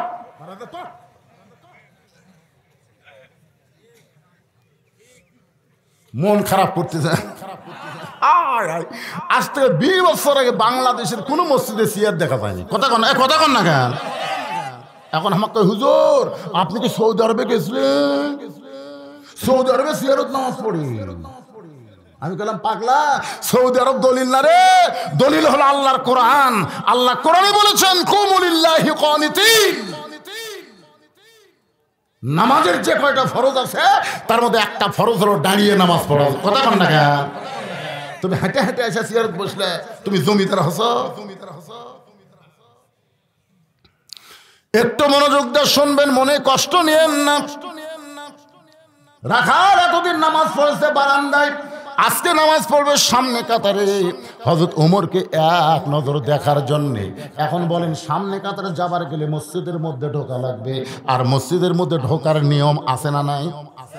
আপনারা কি ঢুকছেন? মাশাআল্লাহ। 5 ওয়াক্ত না জুম্মা? আমাকে এলাকার যুবকেরা জুম্মা বেশি মারে, বুঝলেন না? আসার সাইজ কি সবার শেষে, আর যাওয়ার সাইজ কি সবার আগে। আপনি বলেন তো, জুমার নামাজের ফরজ কি? জুমার নামাজের ফরজ হলো ইযা নুদিয়া লিস-সালাত মিন ইয়াউমিল জুমআ ফাসআউ ইলা যিকরিল্লাহ। এটা হলো ফরজ। আল্লাহ অর্ডার করেছেন আযান দেওয়ার সঙ্গে সঙ্গে মসজিদে আসা লাগবে। হুকুম কার? এই জোরে বলেন, হুকুম কার? তো তুমি শেষে আসতেছো, তার মানে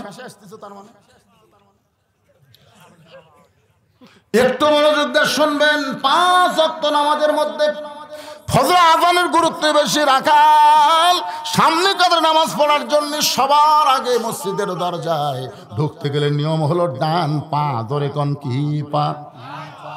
এই যুবকেরা সবাই নামতার মতন বলো, কোন পা? আরো জোরে। শুধু ডান পায়ে ঢুকলে হবে না, জবান খুলে একটা দোয়াও পড়া লাগবে। এই দোয়া যারা পড়ে মসজিদের মধ্যে ঢুকছে তাদেরকে করোনা ধরবে না। আল্লাহুম্মা ফতাহলি আবওয়াবা রাহমাতিক। তার মানে মসজিদ গজবের জায়গা না রহমতের জায়গা? আজকে সিনেমা হল বলেন, সব জায়গায় গুরুত্ব না দিয়ে করোনার সময় ওই মসজিদের গুরুত্ব সরকার বেশি দিয়েছিল। চৌকিদার এসে সাদা কালি দিয়া দাগ দিয়ে গেল, এটি একজন, ওটি একজন, ওটি একজন, ওটি একজন। আমি বললাম, কে রে চৌকিদার, তুই কি কাতারের ফজিলত বেশি বুঝিস? হুজুর সরকার আইন বেশি কথা কর না। আমি কিন্তু পুলিশ আমরা মৌলবীরা কর পারলাম না। ভাই ফাঁকা রাখা যাবি না ভাই, ফাঁকের মধ্যে শয়তান ঢুকবি। করোনার সময় আমাকে মুকুট কে যেন একটা বল্টু মেরে দিয়েছিল। 3 জায়গা ফাঁকা রাখা যাবে না, তার মধ্যে একটা হলো নামাজের কাতার। আপনারা বলেন তো, নামাজের সামনে কাতারে ফাঁকা থুয়া পিছনে কাতারে দাঁড়ান যাবে? কতক্ষণ দাঁড়ান যাবে?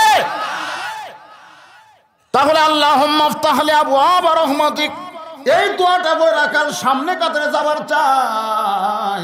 যখন রাখাল সামনে কাতারে যাবার চায়, প্রত্যেকটা সাহাবী নড়ে সরে রাখালকে সামনে কাতারে যাওয়ার রাস্তা করে দেয়। ধরে খান সুবহানাল্লাহ।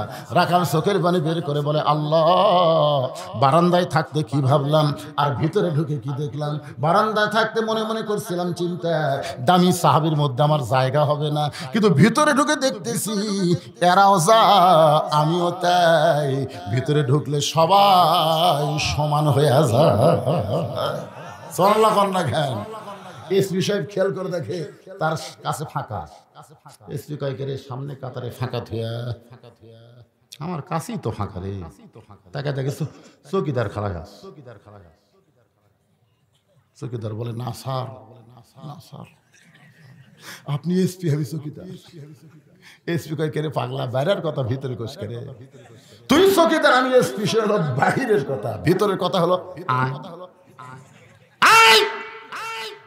চৌকিদার ভয়ে চলে আইছে।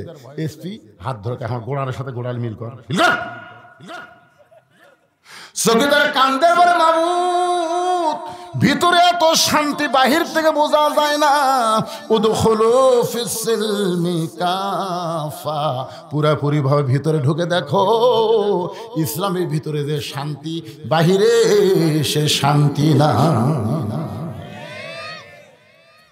রাখাল সামনে কাতারে মেহরাব বরাবর ফজর 2 রাকাত সুন্নত নামাজ আদায় করেছে। 5 ওয়াক্ত নামাজের মধ্যে 12 রাকাত সুন্নত আপনাকে আদায় করা লাগবে। তার মধ্যে ফজরের আগে 2 রাকাত, যোহরের পরে এবং আগে 6 রাকাত, আগে 4 পরে 2, তাহলে কত হলো?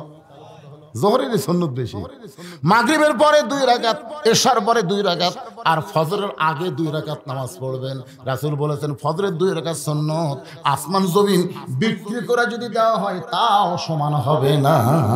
সুবহানাল্লাহ, জোরে কর। রাখাল 2 রাকাত সুন্নত পড়ে চুপটি করে বসে আছে।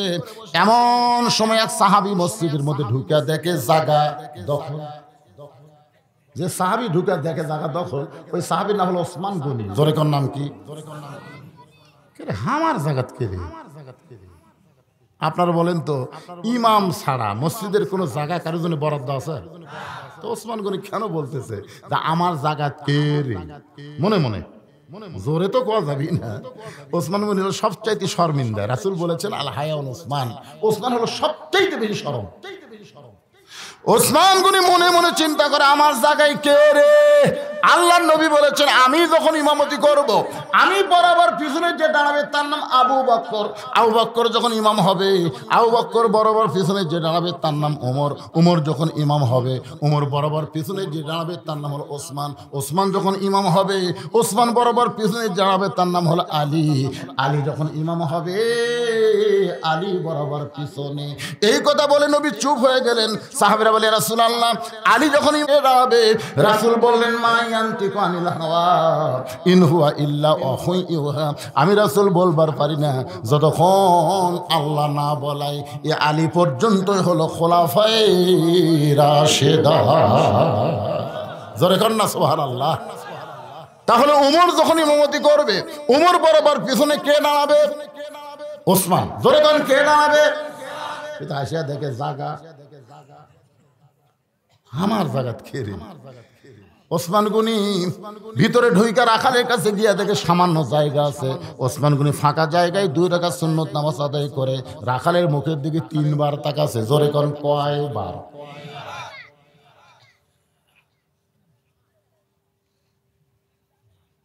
রাখাল তো মূর্খ মানুষ। কি বারবার কি দেখিস রে? দেখবেন একটা ভ্যানালার দিকে, অটো ভ্যানালার দিকে যদি আপনি 2 বার তাকান, ওই কিন্তু সেই করবেন, কি হুজুর কি? আর আমার দিকে যদি সারা রাতে থাকেন, আমি কিন্তু রাগ করবো না। মূর্খ মানুষ, রাখাল মানুষ তো, যে 3 বার তাকাচ্ছে সেই গরম। বারবার কি দেখিস? ওসমান গনি ওই দাবড়ির কারণে ভয় ডেলে গেছে। লরম মানুষ যে, বোঝেন না, দাঁড়ায় বলছে ভাই খালি 3 বার তাকাছি, তুমি এত গরম তার মানে? তুই জানিস আমি কে? আমি রাখাল রে। ওসমান গনি মুস্কি মুস্কি হাসতেছে। মুস্কি মুস্কি হাসার কারণ হলো রাখাল যারা হবে তাদের ভাষা নরম থাকলে হবে না, রাখালের ভাষা গরম হওয়া লাগবে। যদি আপনার গরু অন্যের আবাদের দিকে যায়, আপনি যদি বলেন বাবা গরু, বাবা গরু ওদিকে যাস না বাবা, ওদিকে আবাদ আছে সোনার চান, আপনার গরু কথা শুনবি। আর যদি লাঠি, এই গরু, তাহলে 1 ধাপ সামনে যা। মানুষের চাইতে পশু জানোয়ার বেশি শোনে। গরু ঘুরে দেখে লাঠি হাতের মধ্যে, আবার কিন্তু আবাদ বাদ দিয়ে চলে আসতেছে। আল্লাহ রাসূল বলেছেন প্রত্যেকটা অভিভাবককে আল্লাহ রাখালের দায়িত্ব দিয়েছে। সুবহানাল্লাহ খান। প্রত্যেক অভিভাবককে আল্লাহ রাখালের দায়িত্ব দিয়ে প্রেরণ করেছে। হয়তো বলবেন হুজুর আমার তো গরু ছাগল নাই, আমি কিসের রাখালি করব? আপনি চোখ বন্ধ করে দেখেন আপনার বাড়িতে আছে, আছে রে 42 বছরের একটা গাভী আছে। গাভীর বয়স হলো 42, আর এর বয়স হলো 20, আর বকনার বয়স হলো 17। গাভীর বয়স কত? গাভী মানে আপনার বউ। হ্যাঁ, এই শোনেন, ভারতে বাবরি মসজিদ ভাঙ্গা ওই জায়গায় রাম মন্দির বানাচ্ছে। জোরে কোন কথা ঠিক কিনা? আপনারা বলেন তো, ভারতে কি মন্দির বানানোর জায়গা নাই? তাহলে মসজিদ ভাঙ্গা ওই জায়গায় মন্দির করলো কেন? বাংলাদেশের মুসলমান জীবনের চাইতেও মসজিদকে ভালোবাসে, নামাজ না পড়লেও ভালোবাসে। যেই শয়তানেরা মসজিদ ভাঙ্গা মন্দির বানালো, সেই শয়তানদের কোন চ্যানেল বাংলাদেশে চলা যাবে না। জোরে কোন কথা ঠিক কিনা? মা বোনদের জন্য স্টার জলসার জি বাংলা, মায়েরা 42 বছরের গাভী ওই স্টার জলসার জি বাংলা দেখার কারণে হরি হরি হরি হরি লো লো লো লো লো লো মুসলমানের ঘরের মধ্যে বাজতেছে। একটু এই কে হাসের এত করে সেই বুঝতেছ? ওর একটা আইডিয়া আছে, আড়িয়ার বয়স হলো 20 বছর। 20 বছরের আড়িয়া মানে ওর ছেলে, আর একটা বকনা মানে মেয়ে। এখন আপনি বলেন তো, এই 3টার উপর আপনার রাখালি করার দায়িত্ব আছে না নাই? এই দরকার আছে না নাই? আল্লাহ কোরআনে বলেছেন কো আনফুসাকুম ওয়া আহলিকুম নার, জাহান্নামের আগুন থেকে যদি বাঁচতে চাও তাহলে তোমার আহাল পরিবারকে নিয়ে বাঁচা লাগবে। আমার মায়েরা বোনেরা যারা পর্দায় আছেন একটু মনোযোগ দিয়ে শোনেন মা। ওই 17 বছরের বকনা হলো আপনার মেয়ে। আপনি বাবা হিসাবে তাকায় দেখেন, আপনার মেয়ে ফাতেমা না পরিমণি? আপনার মেয়ের দিকে আপনি তাকাবেন না, কে তাকাবে? পাড়ার ছেলেরা। এটা কার মেয়ে রে? সুন্দর নারী দেখলে পরে আমার দিল দেওয়ানা করে ওলে ওলে ওলে হাসতেছেন। যে বাবার মেয়েকে পাড়ার ছেলেরা দিকে চোখ মারে, ওই বাবা কোনোদিনও জান্নাতে যাওয়ার পারবেন না। কথা কন না কেন? তাহলে আপনার 17 বছরের মেয়েটার দিকে তাকায় দেখেন, ওই পরিমণি না ফাতেমা? আল্লাহর নবী 9 বছর মেয়ের দিকে তাকাইছে, 9 বছরের মেয়ের দিকে তাকাইছে।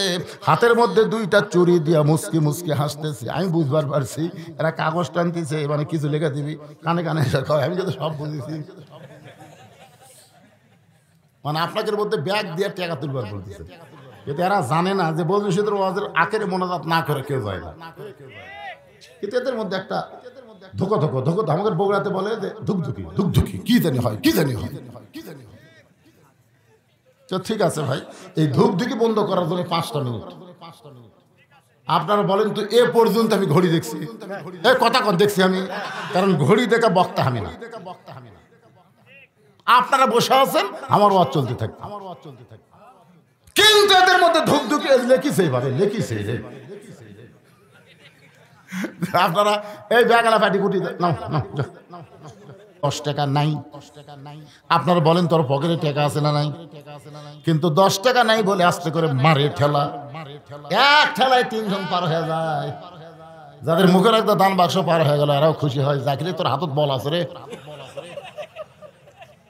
আপনারা বলেন যাদের সামনে আদার ব্যাগ গেল, কি আপনি কাল চোখ বন্ধ করছেন, কোনটা দেবো কোনটা দেবো কোনটা দেবো, শয়তান বলতে দর্শক দে। আমার শয়তান মাঝে মধ্যে কয় যেটা চলে না সেটা দে, যেটা চলে না সেটা দে, মানে সিনা ফাটা ভাঙ্গা চুরা ওটা দে। আল্লাহর কোরআন কি বলতেছে? আপনার শয়তান কথা শুনবেন না কোরআনের কথা? আল্লাহর কোরআন বলতেছে লান তানালুল বিররা হাত্তা তুনফিকু মিম্মা তুহিব্বুন। তোমার পকেটের মধ্যে যেই টাকাটা তুমি সবচাইতে মহব্বত করো ওই টাকাটাই তুমি আল্লাহকে দিয়া দাও, কারণ আল্লাহর কোনো ঠেকা নাই। তোমার নামে আল্লাহ জান্নাতের ব্যাংকে ওই টাকাটা অ্যাকাউন্ট খুলে দিবে। কতক মানুষকে বুঝানোই গেল না, এই আদায়ের কথা শুনে তারা উঠে গেল। যে লোকগুলো আদায়ের কথা শুনে কোরআনের মাহফিলে 10টা টাকা দেওয়া লাগবে এই কথা শুনে যারা উঠে গেল, তাদেরকে কিন্তু আল্লাহ তোলেনি, শয়তান ঘাড় ধরে তুললো। ধরে কোন কি ধরে? শয়তান বলে তুই তো আমার লোক রে, তুই তো আমারই দল করি, তুই কে খামাখা কোরআনের মাহফিলে বসে আছিস?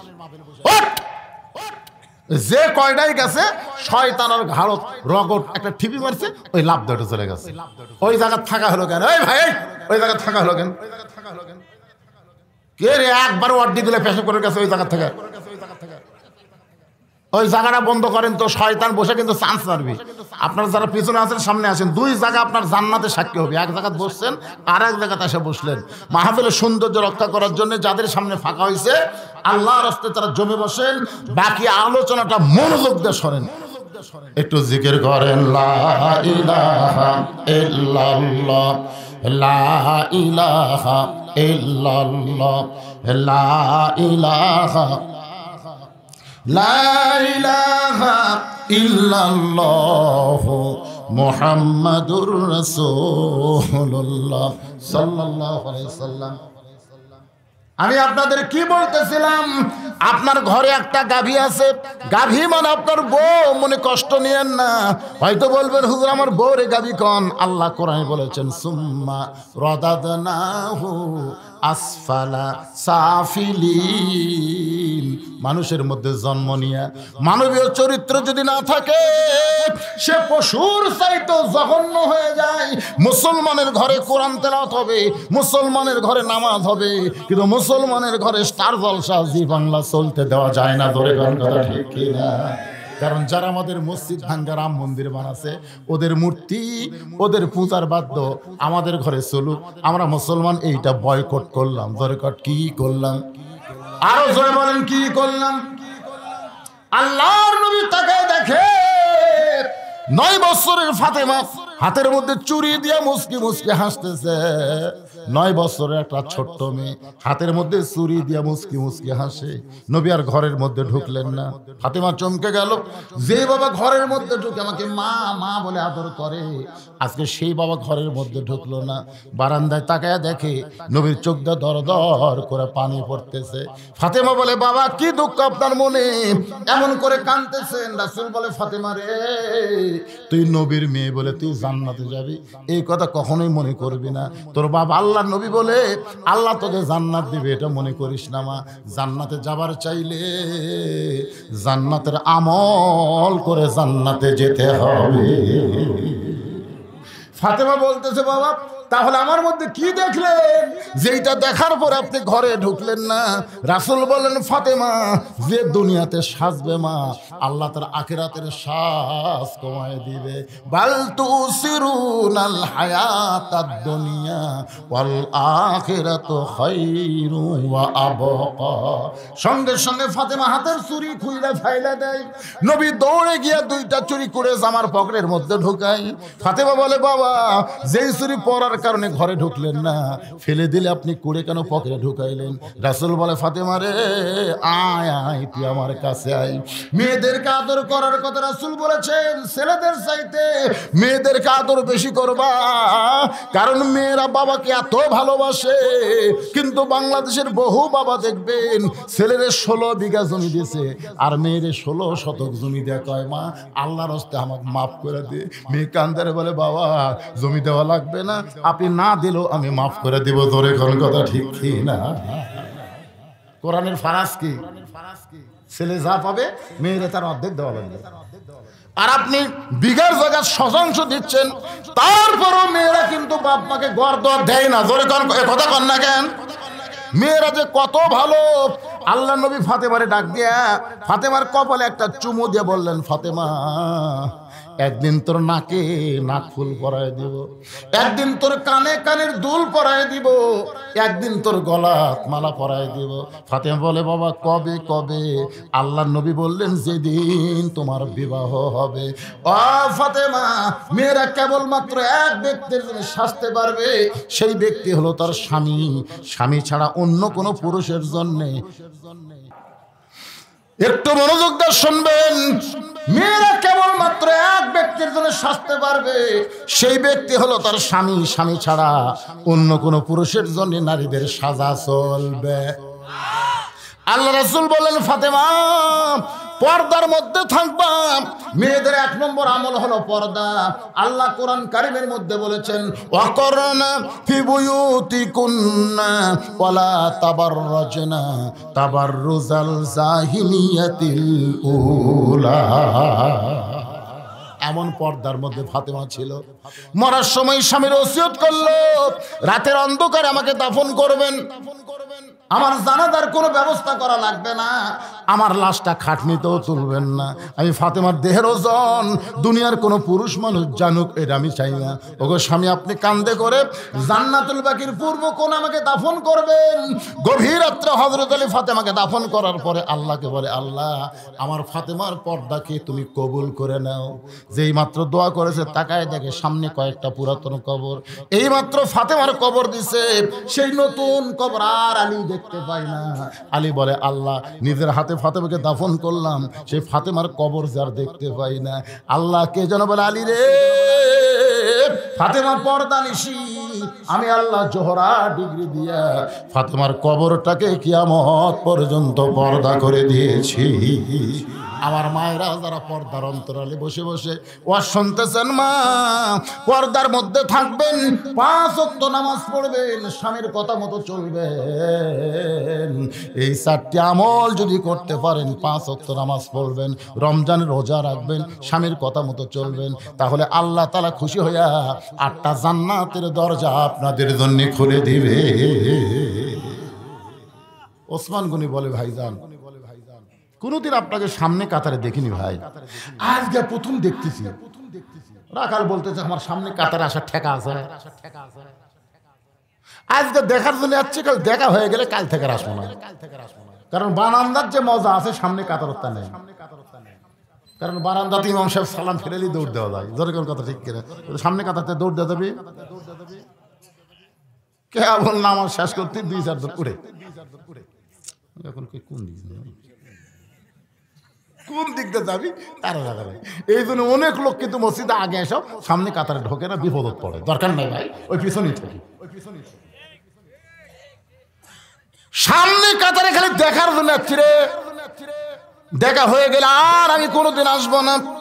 ওসমান গনি বলতেছে, ভাইজান সামনে কাতারে দেখার জন্য আইছেন, আপনার কি দেখা হবে? রাখাল বলে, কয় কি চোখের পাওয়ার ভালো, দেখা হবে না কেন? ওসমান কান্দের বলে, রাখাল ভাই আজকে কয়েক বছর হলে সামনে কাতারে নামাজ পড়ি, এখন পর্যন্ত দেখা হয় নাই। রাখাল বলতেছে, কে রে কি কইলে? ওসমান বলতেছে, কয়েক বছর হলো সামনে কাতারে নামাজ পড়ে এখনো দেখা হয় নাই। রাখাল দেখতে চায় হযরত উমরকে, আর ওসমান গনি দেখতে চায় নামাজের মালিক আল্লাহকে। আল্লাহ রাসূল বলেছেন, বুখারী শরীফের হাদিস, আনতা আবুদুল্লাহ কাআন্নাকা তারাহু ফাইন লাম তাকুন তারাহু ফাইন্নাহু ইয়ারাকা। যখন আল্লাহর ইবাদতের মধ্যে শামিল হবে, আল্লাহরে দেখতে পাবে। যদি দেখা না হয়, আল্লাহ তোমাকে দেখতেছে, এই বিশ্বাস তোমার কলিজার মধ্যে আসবে। মসজিদ কার ঘর? আরো জোরে বলেন। আমার এক চাচা ছিল, 4 হাত গামছা গাওয়াত দিয়ে মসজিদে আসতেছে। কয় হাত গামছা? 4 হাত গামছা গাওয়াত দিয়ে। আমি বললাম, চাচা গামছা পরে। চাচা বলতেছে, ফতুয়া দে। তুই ফতুয়া দে, নামাজ হবে না, ফতুয়া দে। আমি বললাম, চাচা এত গরম হবে কে? কে জন্য তো তোর পুলিশের ধরে রে? কে আমি গামছা গাও দিলে তোর বাজলো কোন জায়গায়? চাচা সামান্য গামছা গায়ের কথা কছি, এত খেপছেন। এই গামছা গাও দিয়ে জামাইয়ের বাড়ি যাওয়ার পারবেন? চাচা বলতেছে কে রে তুই কি পাগলা ভাবছ? আমার কি পাঞ্জাবি নাই? এই বছরই 5টা বানাচ্ছি রে। আমি বললাম চাচা এই গামছা গাও দিয়ে বিয়ের বাড়ি যাওয়ার পারবেন? চাচা কই ওয়াজ করে তোর মাথা পাগলা হসা? বিয়ের বাড়িতে কেউ গামছা গাও দিয়ে যায় তো বিয়ের বাড়ি যাওয়ার পারবেন না, জামাইয়ের বাড়ি যাওয়ার পারবেন না, তাহলে আল্লাহর ঘরে আসতেছেন তার মানে? আপনারা বলেন তো সবচাইতে দামি ঘর কার?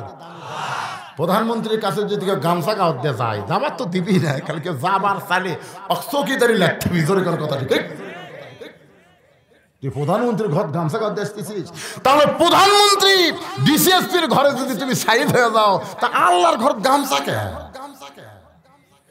ও কিন্তু বলেছে এই বছরই 4-5টা পাঞ্জাবি কিনছি, তার মানে বোঝা গেল পাঞ্জাবি আছে। ওই যে 60 গাউতে নামাজ পড়তেছে, ফুল প্যান্ট পড়ছে টাইট, বুঝছেন? তারপর 60 আবার ঠিক না পর্যন্ত রুকুর থেকে গেছে, শেষ দাঁত গেছে, পিছনের জিনিস টেপা হয়ে আছে, পিছনের জিনিস টেপা হয়ে আছে, সবার চোখ গেছে ওই দিকে। ইলাজিয়াতিল কাবার নাই কি? তো তুমি যদি এরকম টাইট ফুল পানি পরো তাহলে একটা পাঞ্জাবি গাও দাও, পাঞ্জাবি দিয়ে তোমার এই টেপা জিনিসটা ঢেকে দেবে। কথা কর না বাইরে আল্লাহর ঘরের মধ্যে লিবাসুত তাকওয়া, এমন একটা পোশাক পরবা যে পোশাক পরলে আল্লাহর ভয় তোমাদের কলিজার মধ্যে চলে আসে। এমন একটা পোশাক পরার দরকার আছে না নাই? একটু মনোযোগ দেন। রাখাল চোখের পানি বের করে বলে ভাইজান তোমার কোনো টেনশন নাই, তুমি আমার হাত ধরো, আমি নিজেও দেখব এবং তোমাকেও দেখায় দেব। ওসমান গনিকে রাখাল কি বলতেছে? তোমার কোনো টেনশন নাই ভাই, তোমার কান্দার কোনো দরকার নাই, তুমি আমার হাত ধরো, আমি নিজেও দেখব এবং তোমাকেও দেখায় দেব। সঙ্গে সঙ্গে ওসমান গনির সামনে আল্লাহর কোরআন দাঁড়ায় বলতেছে, ওসমান ইয়া আইয়ুহাল্লাযীনা আমানু তাকুল্লাহা ওয়া কুনু মা'আস সাদিকিন। এটা আমার কথা না, আল্লাহর কথা। আল্লাহর ভয় যদি কলিজার মধ্যে রাখতে চাও, একজন সত্যবাদীর তোমরা সাথী হও, সত্যবাদীর তোমরা দল করো, সত্যবাদী তোমরা কি করো? সাথী হও। কোনো মা'আস সাদিকিন। আপনারা বলেন তো বর্তমানে বাংলাদেশে সত্যবাদী কারা? এখন ঘুরতেছে তেনাফির 18 কথা কন না একেবারে। তারাই সত্যবাদী যারা হক কথা বলার অপরাধে অন্যায় ভাবে যাদেরকে গ্রেফতার করা হয়। জোরে করার কথা ঠিক কিনা? আপনি খুঁজলে দেখেন চুরি করার অপরাধে, চুরি করা মামুনুল হককে ধরছে কি জন্য? মেয়ে মানুষ ধরলে, যদি মামুনুল হককে বউলিয়া ধরলে যদি হয় তাহলে শাকিব খানের খবর কি? কারণ ধরাই যদি ঠিক হয় তাহলে ওই যে আয়সা বলতেছে কান দিচ্ছে, সাংবাদিক বলে এটা কে? অপু সরকার কয় এটা শাকিব খানের ছেলে। 2 বছর পরে ছেলে কয় না, 7 বছর আগে আমাকে বিয়ে হচ্ছে। একটা সাংবাদিকও করলো কাবিন গুটি, কেউ করলো। যাক শাকিব খান লুচ্চামি প্রথম করলো, ভালোই হলো। পরের বার আর একটা ধরছে বুবলি, ওই একই কথা বাড়ায়। আপনারা বলেন তো বর্তমান পুলিশ এই লুচ্চাক ধরার দরকার আছে না নাই? ছেলেরাই শাকিব খানের সিনেমা যারা দেখতে, এই যে মান তাসাব্বা বিকওমিন ফাহুয়া মিনহুম, এই হাদিসের অনুযায়ী ওর সাথে বান্দে আল্লাহ জাহান্নাম করে। তাহলে আকুনু মা'আস সাদিকিন আয়াতের কি ব্যাখ্যা হবে? আপনার বাড়ির যা কোরআনের তাফসীর দেখবেন, এখন আর ডাইরেক্ট বলা যাবে না, যতটুকু বললাম বুঝে নিবেন। জোরে কোন কথা ঠিক কিনা? ওসমান গনি রাখালের হাতটা ধরে আছে, রাখালের হাত ধরে আছে। কিছুক্ষণ পরে নামাজের যখন জামাতের টাইম হয়েছে, এমন সময় মুয়াজ্জিন আকামত দেওয়া শুরু করেছে। মুয়াজ্জিন যখন আকামত দেয়, এমন সময় হযরত ওমর মেহরাবের মধ্যে ঢুকতেছে। ওসমান গনি রাখালের হাত ধরে আছে, আর রাখাল খাই এভাবে এভাবে দেখতেছে। কে রে, কে ঢুকলো রে? মুয়াজ্জিন যেই মাত্র কইছে কদ কামাতিস সালাহ, কদ কামাতিস সালাহ, সঙ্গে সঙ্গে রাখাল আল্লাহু আকবার। ওসমান গনি হাত ছাড়া দিছে, হাত ছাড়া দিয়ে বলতে কে রে ভাই? ইমাম সাহেব ভুল করলে মানুষ লোকমা দেয়। এখন আকামতি শেষ হয়নি, তুমি আল্লাহু আকবার লোকমা দেবে? রাখাল বলতেছে এই জন্যই তো তুই কানা রে, এই জন্যই তুই কানা, দেখবার আসে তুই দেখবার পাস। আমি কি জন্য লোকমা দিলাম মিয়া তুই জানিস? সঙ্গে সঙ্গে দ্বিতীয় কাতারে একজন সাহাবী দৌড়ে গিয়ে রাখালের হাতে হ্যাঁস কাটা দেয়, তোর সামনে কাতারে দেখে আমার সন্দেহ হবে, এতক্ষণ যে তোর হাত ধরে বসেছিল এবং হাত ধরে ডাঙাইছে এই মহান ব্যক্তি তুই চিনিস? যাকে তুই কানা কানা বলে তিরস্কার করতেছিস এই মহান ব্যক্তিরে তুই চিনিস? রাখাল বলতেছ আমি ভিতরের কাউরে চিনি না, আমি বারান্দায় নামাজ পড়ি, আমি ভিতরের কাউরে চিনি না। সাহাবী কান্দার বলে পাগল রে, যেই মহান ব্যক্তি তোর হাতটা ধরে দাঁড়িয়েছিল উনি হলেন আল্লাহর নবীর ডবল জামাই ওসমান গনি। রাখাল কান্দে, শুধু কান্দে, এত বড় দামি লোকের সঙ্গে আমি বেয়াদবি করলাম, এত বড় দামি লোকের সঙ্গে আমি বেয়াদবি করলাম, আমি ভিতরে ঢুকতে চাইনি ভাই। আমার মতন রাখাল ভিতরের দামিগুলারে কেমনে চিনবে? যে গরু উট দুম্বা সারায় খায় সে বারান্দায় নামাজ পড়ে, আমি ভিতরে ঢুকতে চাইনি ভাই, আমার বেয়াদবি মাফ করে দাও। কিন্তু ওই পথিক আমার সর্বনাশ করছে, ওই পথিক ওমর ফারুকের দিকে আঙ্গুল দেখায় বলতেছে ওই পথিক আমার সর্বনাশ করেছে, ওই পথিক আমারে কইছে রাখাল ওমরকে যদি দেখবার চাও তাহলে সামনে কাতারে দাঁড়ায় দেখবা, যে মানুষটা মেহরাবের মধ্যে ওই মানুষটাই হলো হযরত ওমর। সারা জীবনের সাধনা শুধু একটা নজর হযরত ওমরকে দেখতে চাই, কিন্তু হযরত ওমরকে দেখতে এসে ওই পথিককে যদি মেহরাবের মধ্যে দেখা যায় তাহলে তোমরাই বলো আমার লোকমা দেওয়া ছাড়া তো আমি উপায় নাই, আমি আল্লাহু আকবার লোকমা দিয়া ওই পথিককে মেহরাব থেকে সরাই দিব, ওই জায়গায় হযরত ওমরকে আমি এক নজর দেখতে চাই। হাজার হাজার সাহাবীরা কান্দে, সমস্ত সাহাবীরা যখন কাঁদতেছে রাখাল চিল্লায় বলে বারান্দায় নামাজ পড়া ভালো, এই ভিতরে কেন কান্দা কান্দি শুরু হয়ে গেল? ওসমান গনি বলে রাখাল ভাই ভিতরে কান্দার কারণ হলো তুমি যারা পথিক পথিক বলতেছ তিনি হলেন হযরত ওমর। গাছের গোড়া কাটলে গাছটা যেমন ঠাস করে পড়ে যায়, রাখাল তেমনি পড়ে কাটা মুরগির মতন মেহরাবের মধ্যে ছটফট করে আর বলে আমিরুল মুমিনিন আমি আপনাকে তওবা পড়াইছি, আমি আপনাকে মুনাফিক কইছি, আমি আপনাকে ভণ্ড কইছি, এত কথা বলার অপরাধে এ রাখালকে আপনি কিছুই বলেননি, আমি আপনাকে তওবা পড়াইছি, আমি আপনাকে মুনাফিক কইছি, আমি আপনাকে ভণ্ড কইছি, এত কথা বলার অপরাধে এই অধম রাখালকে আপনি কিছুই বলেন নাই। ওমর ফারুক রাখালকে একটানে বুকের মধ্যে নিয়ে কপালে একটা চুমা খা। হাজার হাজার সাহাবীরা কান্দের বলে আমিরুল মুমিনিন যে লোকটা বলতেছে আমি আপনাকে তওবা পড়াইছি, আমি আপনাকে মুনাফিক কইছি, ভণ্ড কইছি, ওই লোকটাকে বুকের মধ্যে নিয়ে কপালে চুমা খান। আসল ঘটনা কি আপনি আমাদের বলবেন না? ওমর বলে সাহাবীরা রে, এ রাখালের এত কথা হজম করার পিছনে আমি রাখালকে দেখি নাই, রাখালের ভিতরে আমার আল্লাহর কোরআন দেখা যায়। লিয়াবলুয়াকুম আইয়ুকুম আহসানু আমালা, সুন্দর আমল যদি করতে চাও তাহলে কোরআনের খালি ওয়াজ শুনলে হবে না, কোরআন বিজয়ের আন্দোলন করা লাগবে। জোরে কোন কথা ঠিক কি না? কোরআনকে ধরা লাগবে ভাই, খালি শুনে বাড়ি যাবেন আর গল্প মারবেন আমির হামদা কিরকম সাটায়, বজুশিদ কিরকম সাটায়, এই সাটাসাটি বাদ দেন। যদি আমরা সুন্দর আমল করতে চাই কেউ না দেখলেও কে দেখতেছে কথা কম, খালি একটা বিশ্বাস যদি আমাদের কলিজায় থাকে আর কেউ না লিখলেও ফেরেশতারা লিখতেছে, এই বিশ্বাস যদি কলিজায় রাখেন আমাদের দ্বারা কোনো অন্যায় হবে না। আর এই বিশ্বাস কলিজায় আনবার গেলে বর্তমান বস্তা বসা আইন দেওয়া হবে না, আল্লাহর কোরআনের আইন লাগবে। জোরে কোন ঠিক? তো কোরআনের আইন কোরআনের মধ্যেই থাকে। আমরা এখানে আবু জেহেলের মতন ওয়াজ শুনি, সারা রাত কোন দিক দিয়ে গেল বুঝবার পারিনি, তাই আবু বক্কর হবেন না আবু জেহেল হবেন? আবু জেহেল সারা রাত কোরআন শুনেছে, পরদিন আবার কোরআন বন্ধ করার আইন করছে। ওয়াকাল আল্লাযিনা কাফারু লা তাসমাউ লিহাযাল কোরআন।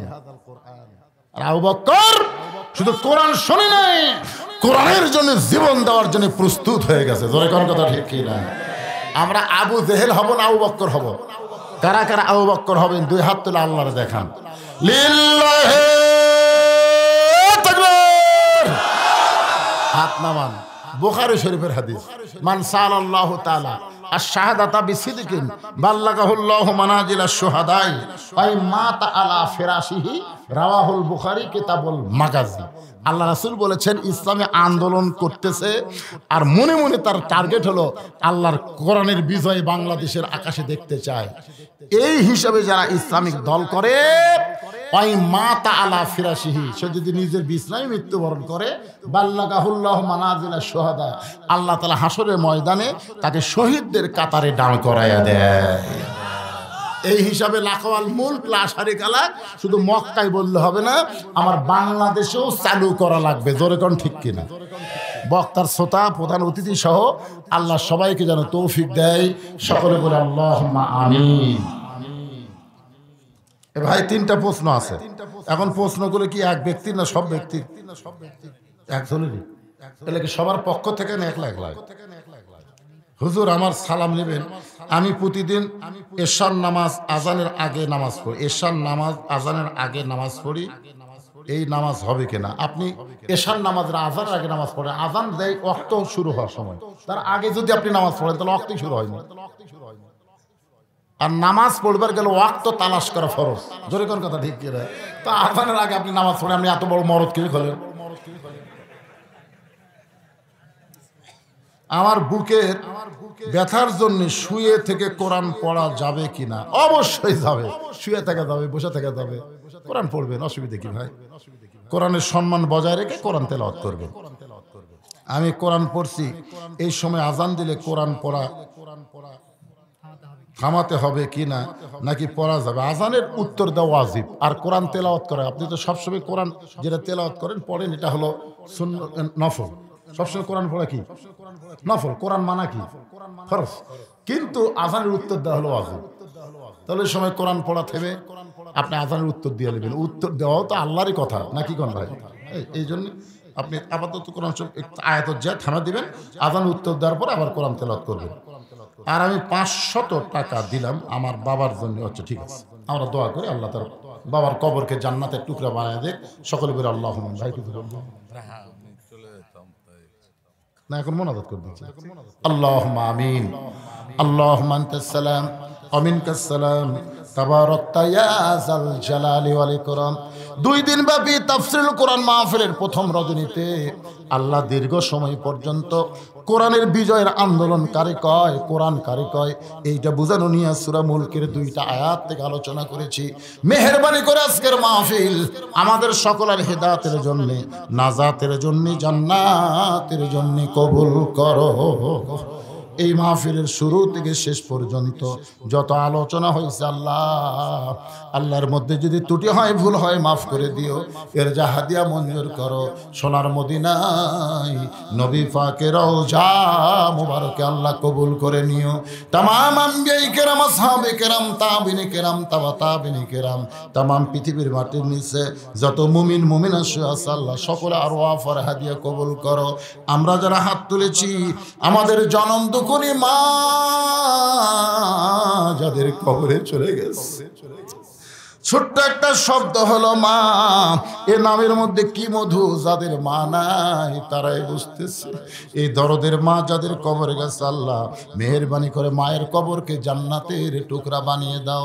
বাবার বাড়ি ঘর সবই আছে, আমি সহ আমরা বাবা হারে এতিম হয়ে গেছি। আল্লাহ বাবার কবরকে জান্নাতের টুকরা বানিয়ে দাও। সকলে আমার সঙ্গে পড়েন, রব্বির হামহুমা কামা রব্বায়ানি সগীরা। আল্লাহর শিখানো দোয়া বাবা সবাই পড়েন, রব্বির হামহুমা কামা রব্বায়ানি সগীরা। আমাদের দাদা দাদি, নানা নানা আত্মীয় স্বজন যারা কবরে গেছে, আল্লাহ কবরবাসীদের মাফ করে দাও। যারা কষ্ট করে মেহনত করে হাজার হাজার টাকা খরচ করে এই জান্নাতের বাগান লাগাইছে, এই মাহফিল কমিটির সভাপতি, সেক্রেটারি, কেশিয়ার সদস্য, আল্লাহ সকলকেই জান্নাতি কবুল করে না। প্রতি বছর এরকম কোরআনের বাগান যেন লাগাতে পারে এমন ইমানি শক্তি আল্লাহ এদেরকে দান করে দাও। আল্লাহ আজকের মাহফিলে আমার মা বোনেরা পর্দা আর অন্তরালে বসে আছে, আল্লাহ আবিদা সালিহা পর্দা নিচে কবুল করে মা ফাতেমার চরিত্র দান করে দাও। আল্লাহ আমি অত্যন্ত অসুস্থ, আল্লাহ আল্লাহ আল্লাহ ডাক্তার বলেছে দেশে আর হবে না, বাইরে যাওয়া লাগবে। আল্লাহ তুমি ছাড়া বড় ডাক্তার কেউ নেই। আল্লাহ অত্যন্ত অসুস্থ, গোটা শরীর দিয়ে ঘা বের হয়ে গেছে। আল্লাহ আল্লাহ তোমার দরবার আরজ করে আমার মতো যারা অসুস্থ সুস্থতার নিয়ামত দান করে দাও। আল্লাহ আজকের মাহফিলের সম্মানিত প্রধান অতিথি আমার ভাই চুপ করে বসে আছে, একটা কথাও বলেনি। তার পক্ষ থেকে সকলের কাছে আমি দোয়া চাই, আল্লাহ তাআলা আমার ভাইকে কবুল করে নাও। আল্লাহ তার গলায় সম্মানী মালা পরায় দাও, বিজয়ের মালা তাকে দিয়ে দিও। আল্লাহ আজকের মাহফিলের বিশেষ অতিথি সুধীজন যারা আছেন, আল্লাহ সকলকে আল্লাহ আপনি কবুল করে নেন। আল্লাহ আল্লাহ কে কোন নিয়তে হাত তুলেছে নেক নিয়ত নেক আশা কবুল করেন। মাহফিলের সম্মানিত সভাপতিকে আল্লাহ আপনি কবুল করেন, সহসভাপতি, মাহফিলের উদ্যোক্তা, মাহফিলের কমিটি, মাহফিলের প্রধান পৃষ্ঠপোষক সহ আল্লাহ সকলকেই আপনি মাফ করে দেন। আল্লাহ গোটা বিশ্বের মুসলমানকে হেফাজত করেন, খাস করে ফিলিস্তিনের মুসলমান। আল্লাহ তোমার ঘরকে হেফাজত করতে গিয়ে হাজার হাজার মুজাহিদ জীবন দিয়েছে। আল্লাহ আল্লাহ ফিলিস্তিন মুসলমানকে হেফাজত করেন, পৃথিবীর মানচিত্র থেকে ইহুদিদের আপনি ধ্বংস করে দেন। আল্লাহ আল্লাহ আমি গুনাহগার বলে দোয়া ফিরাই দিন। আল্লাহ যার দুইখানা পছন্দ হয় সেই দুই হাতের ওসিলায় আজকের মাহফিলকে কবুল করে নেন।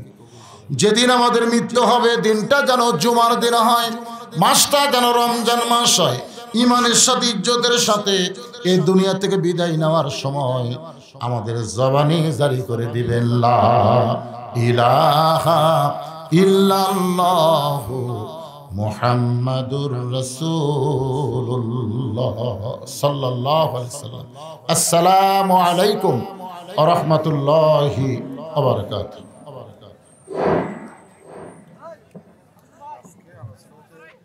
সম্মানিত এলাকাবাসী।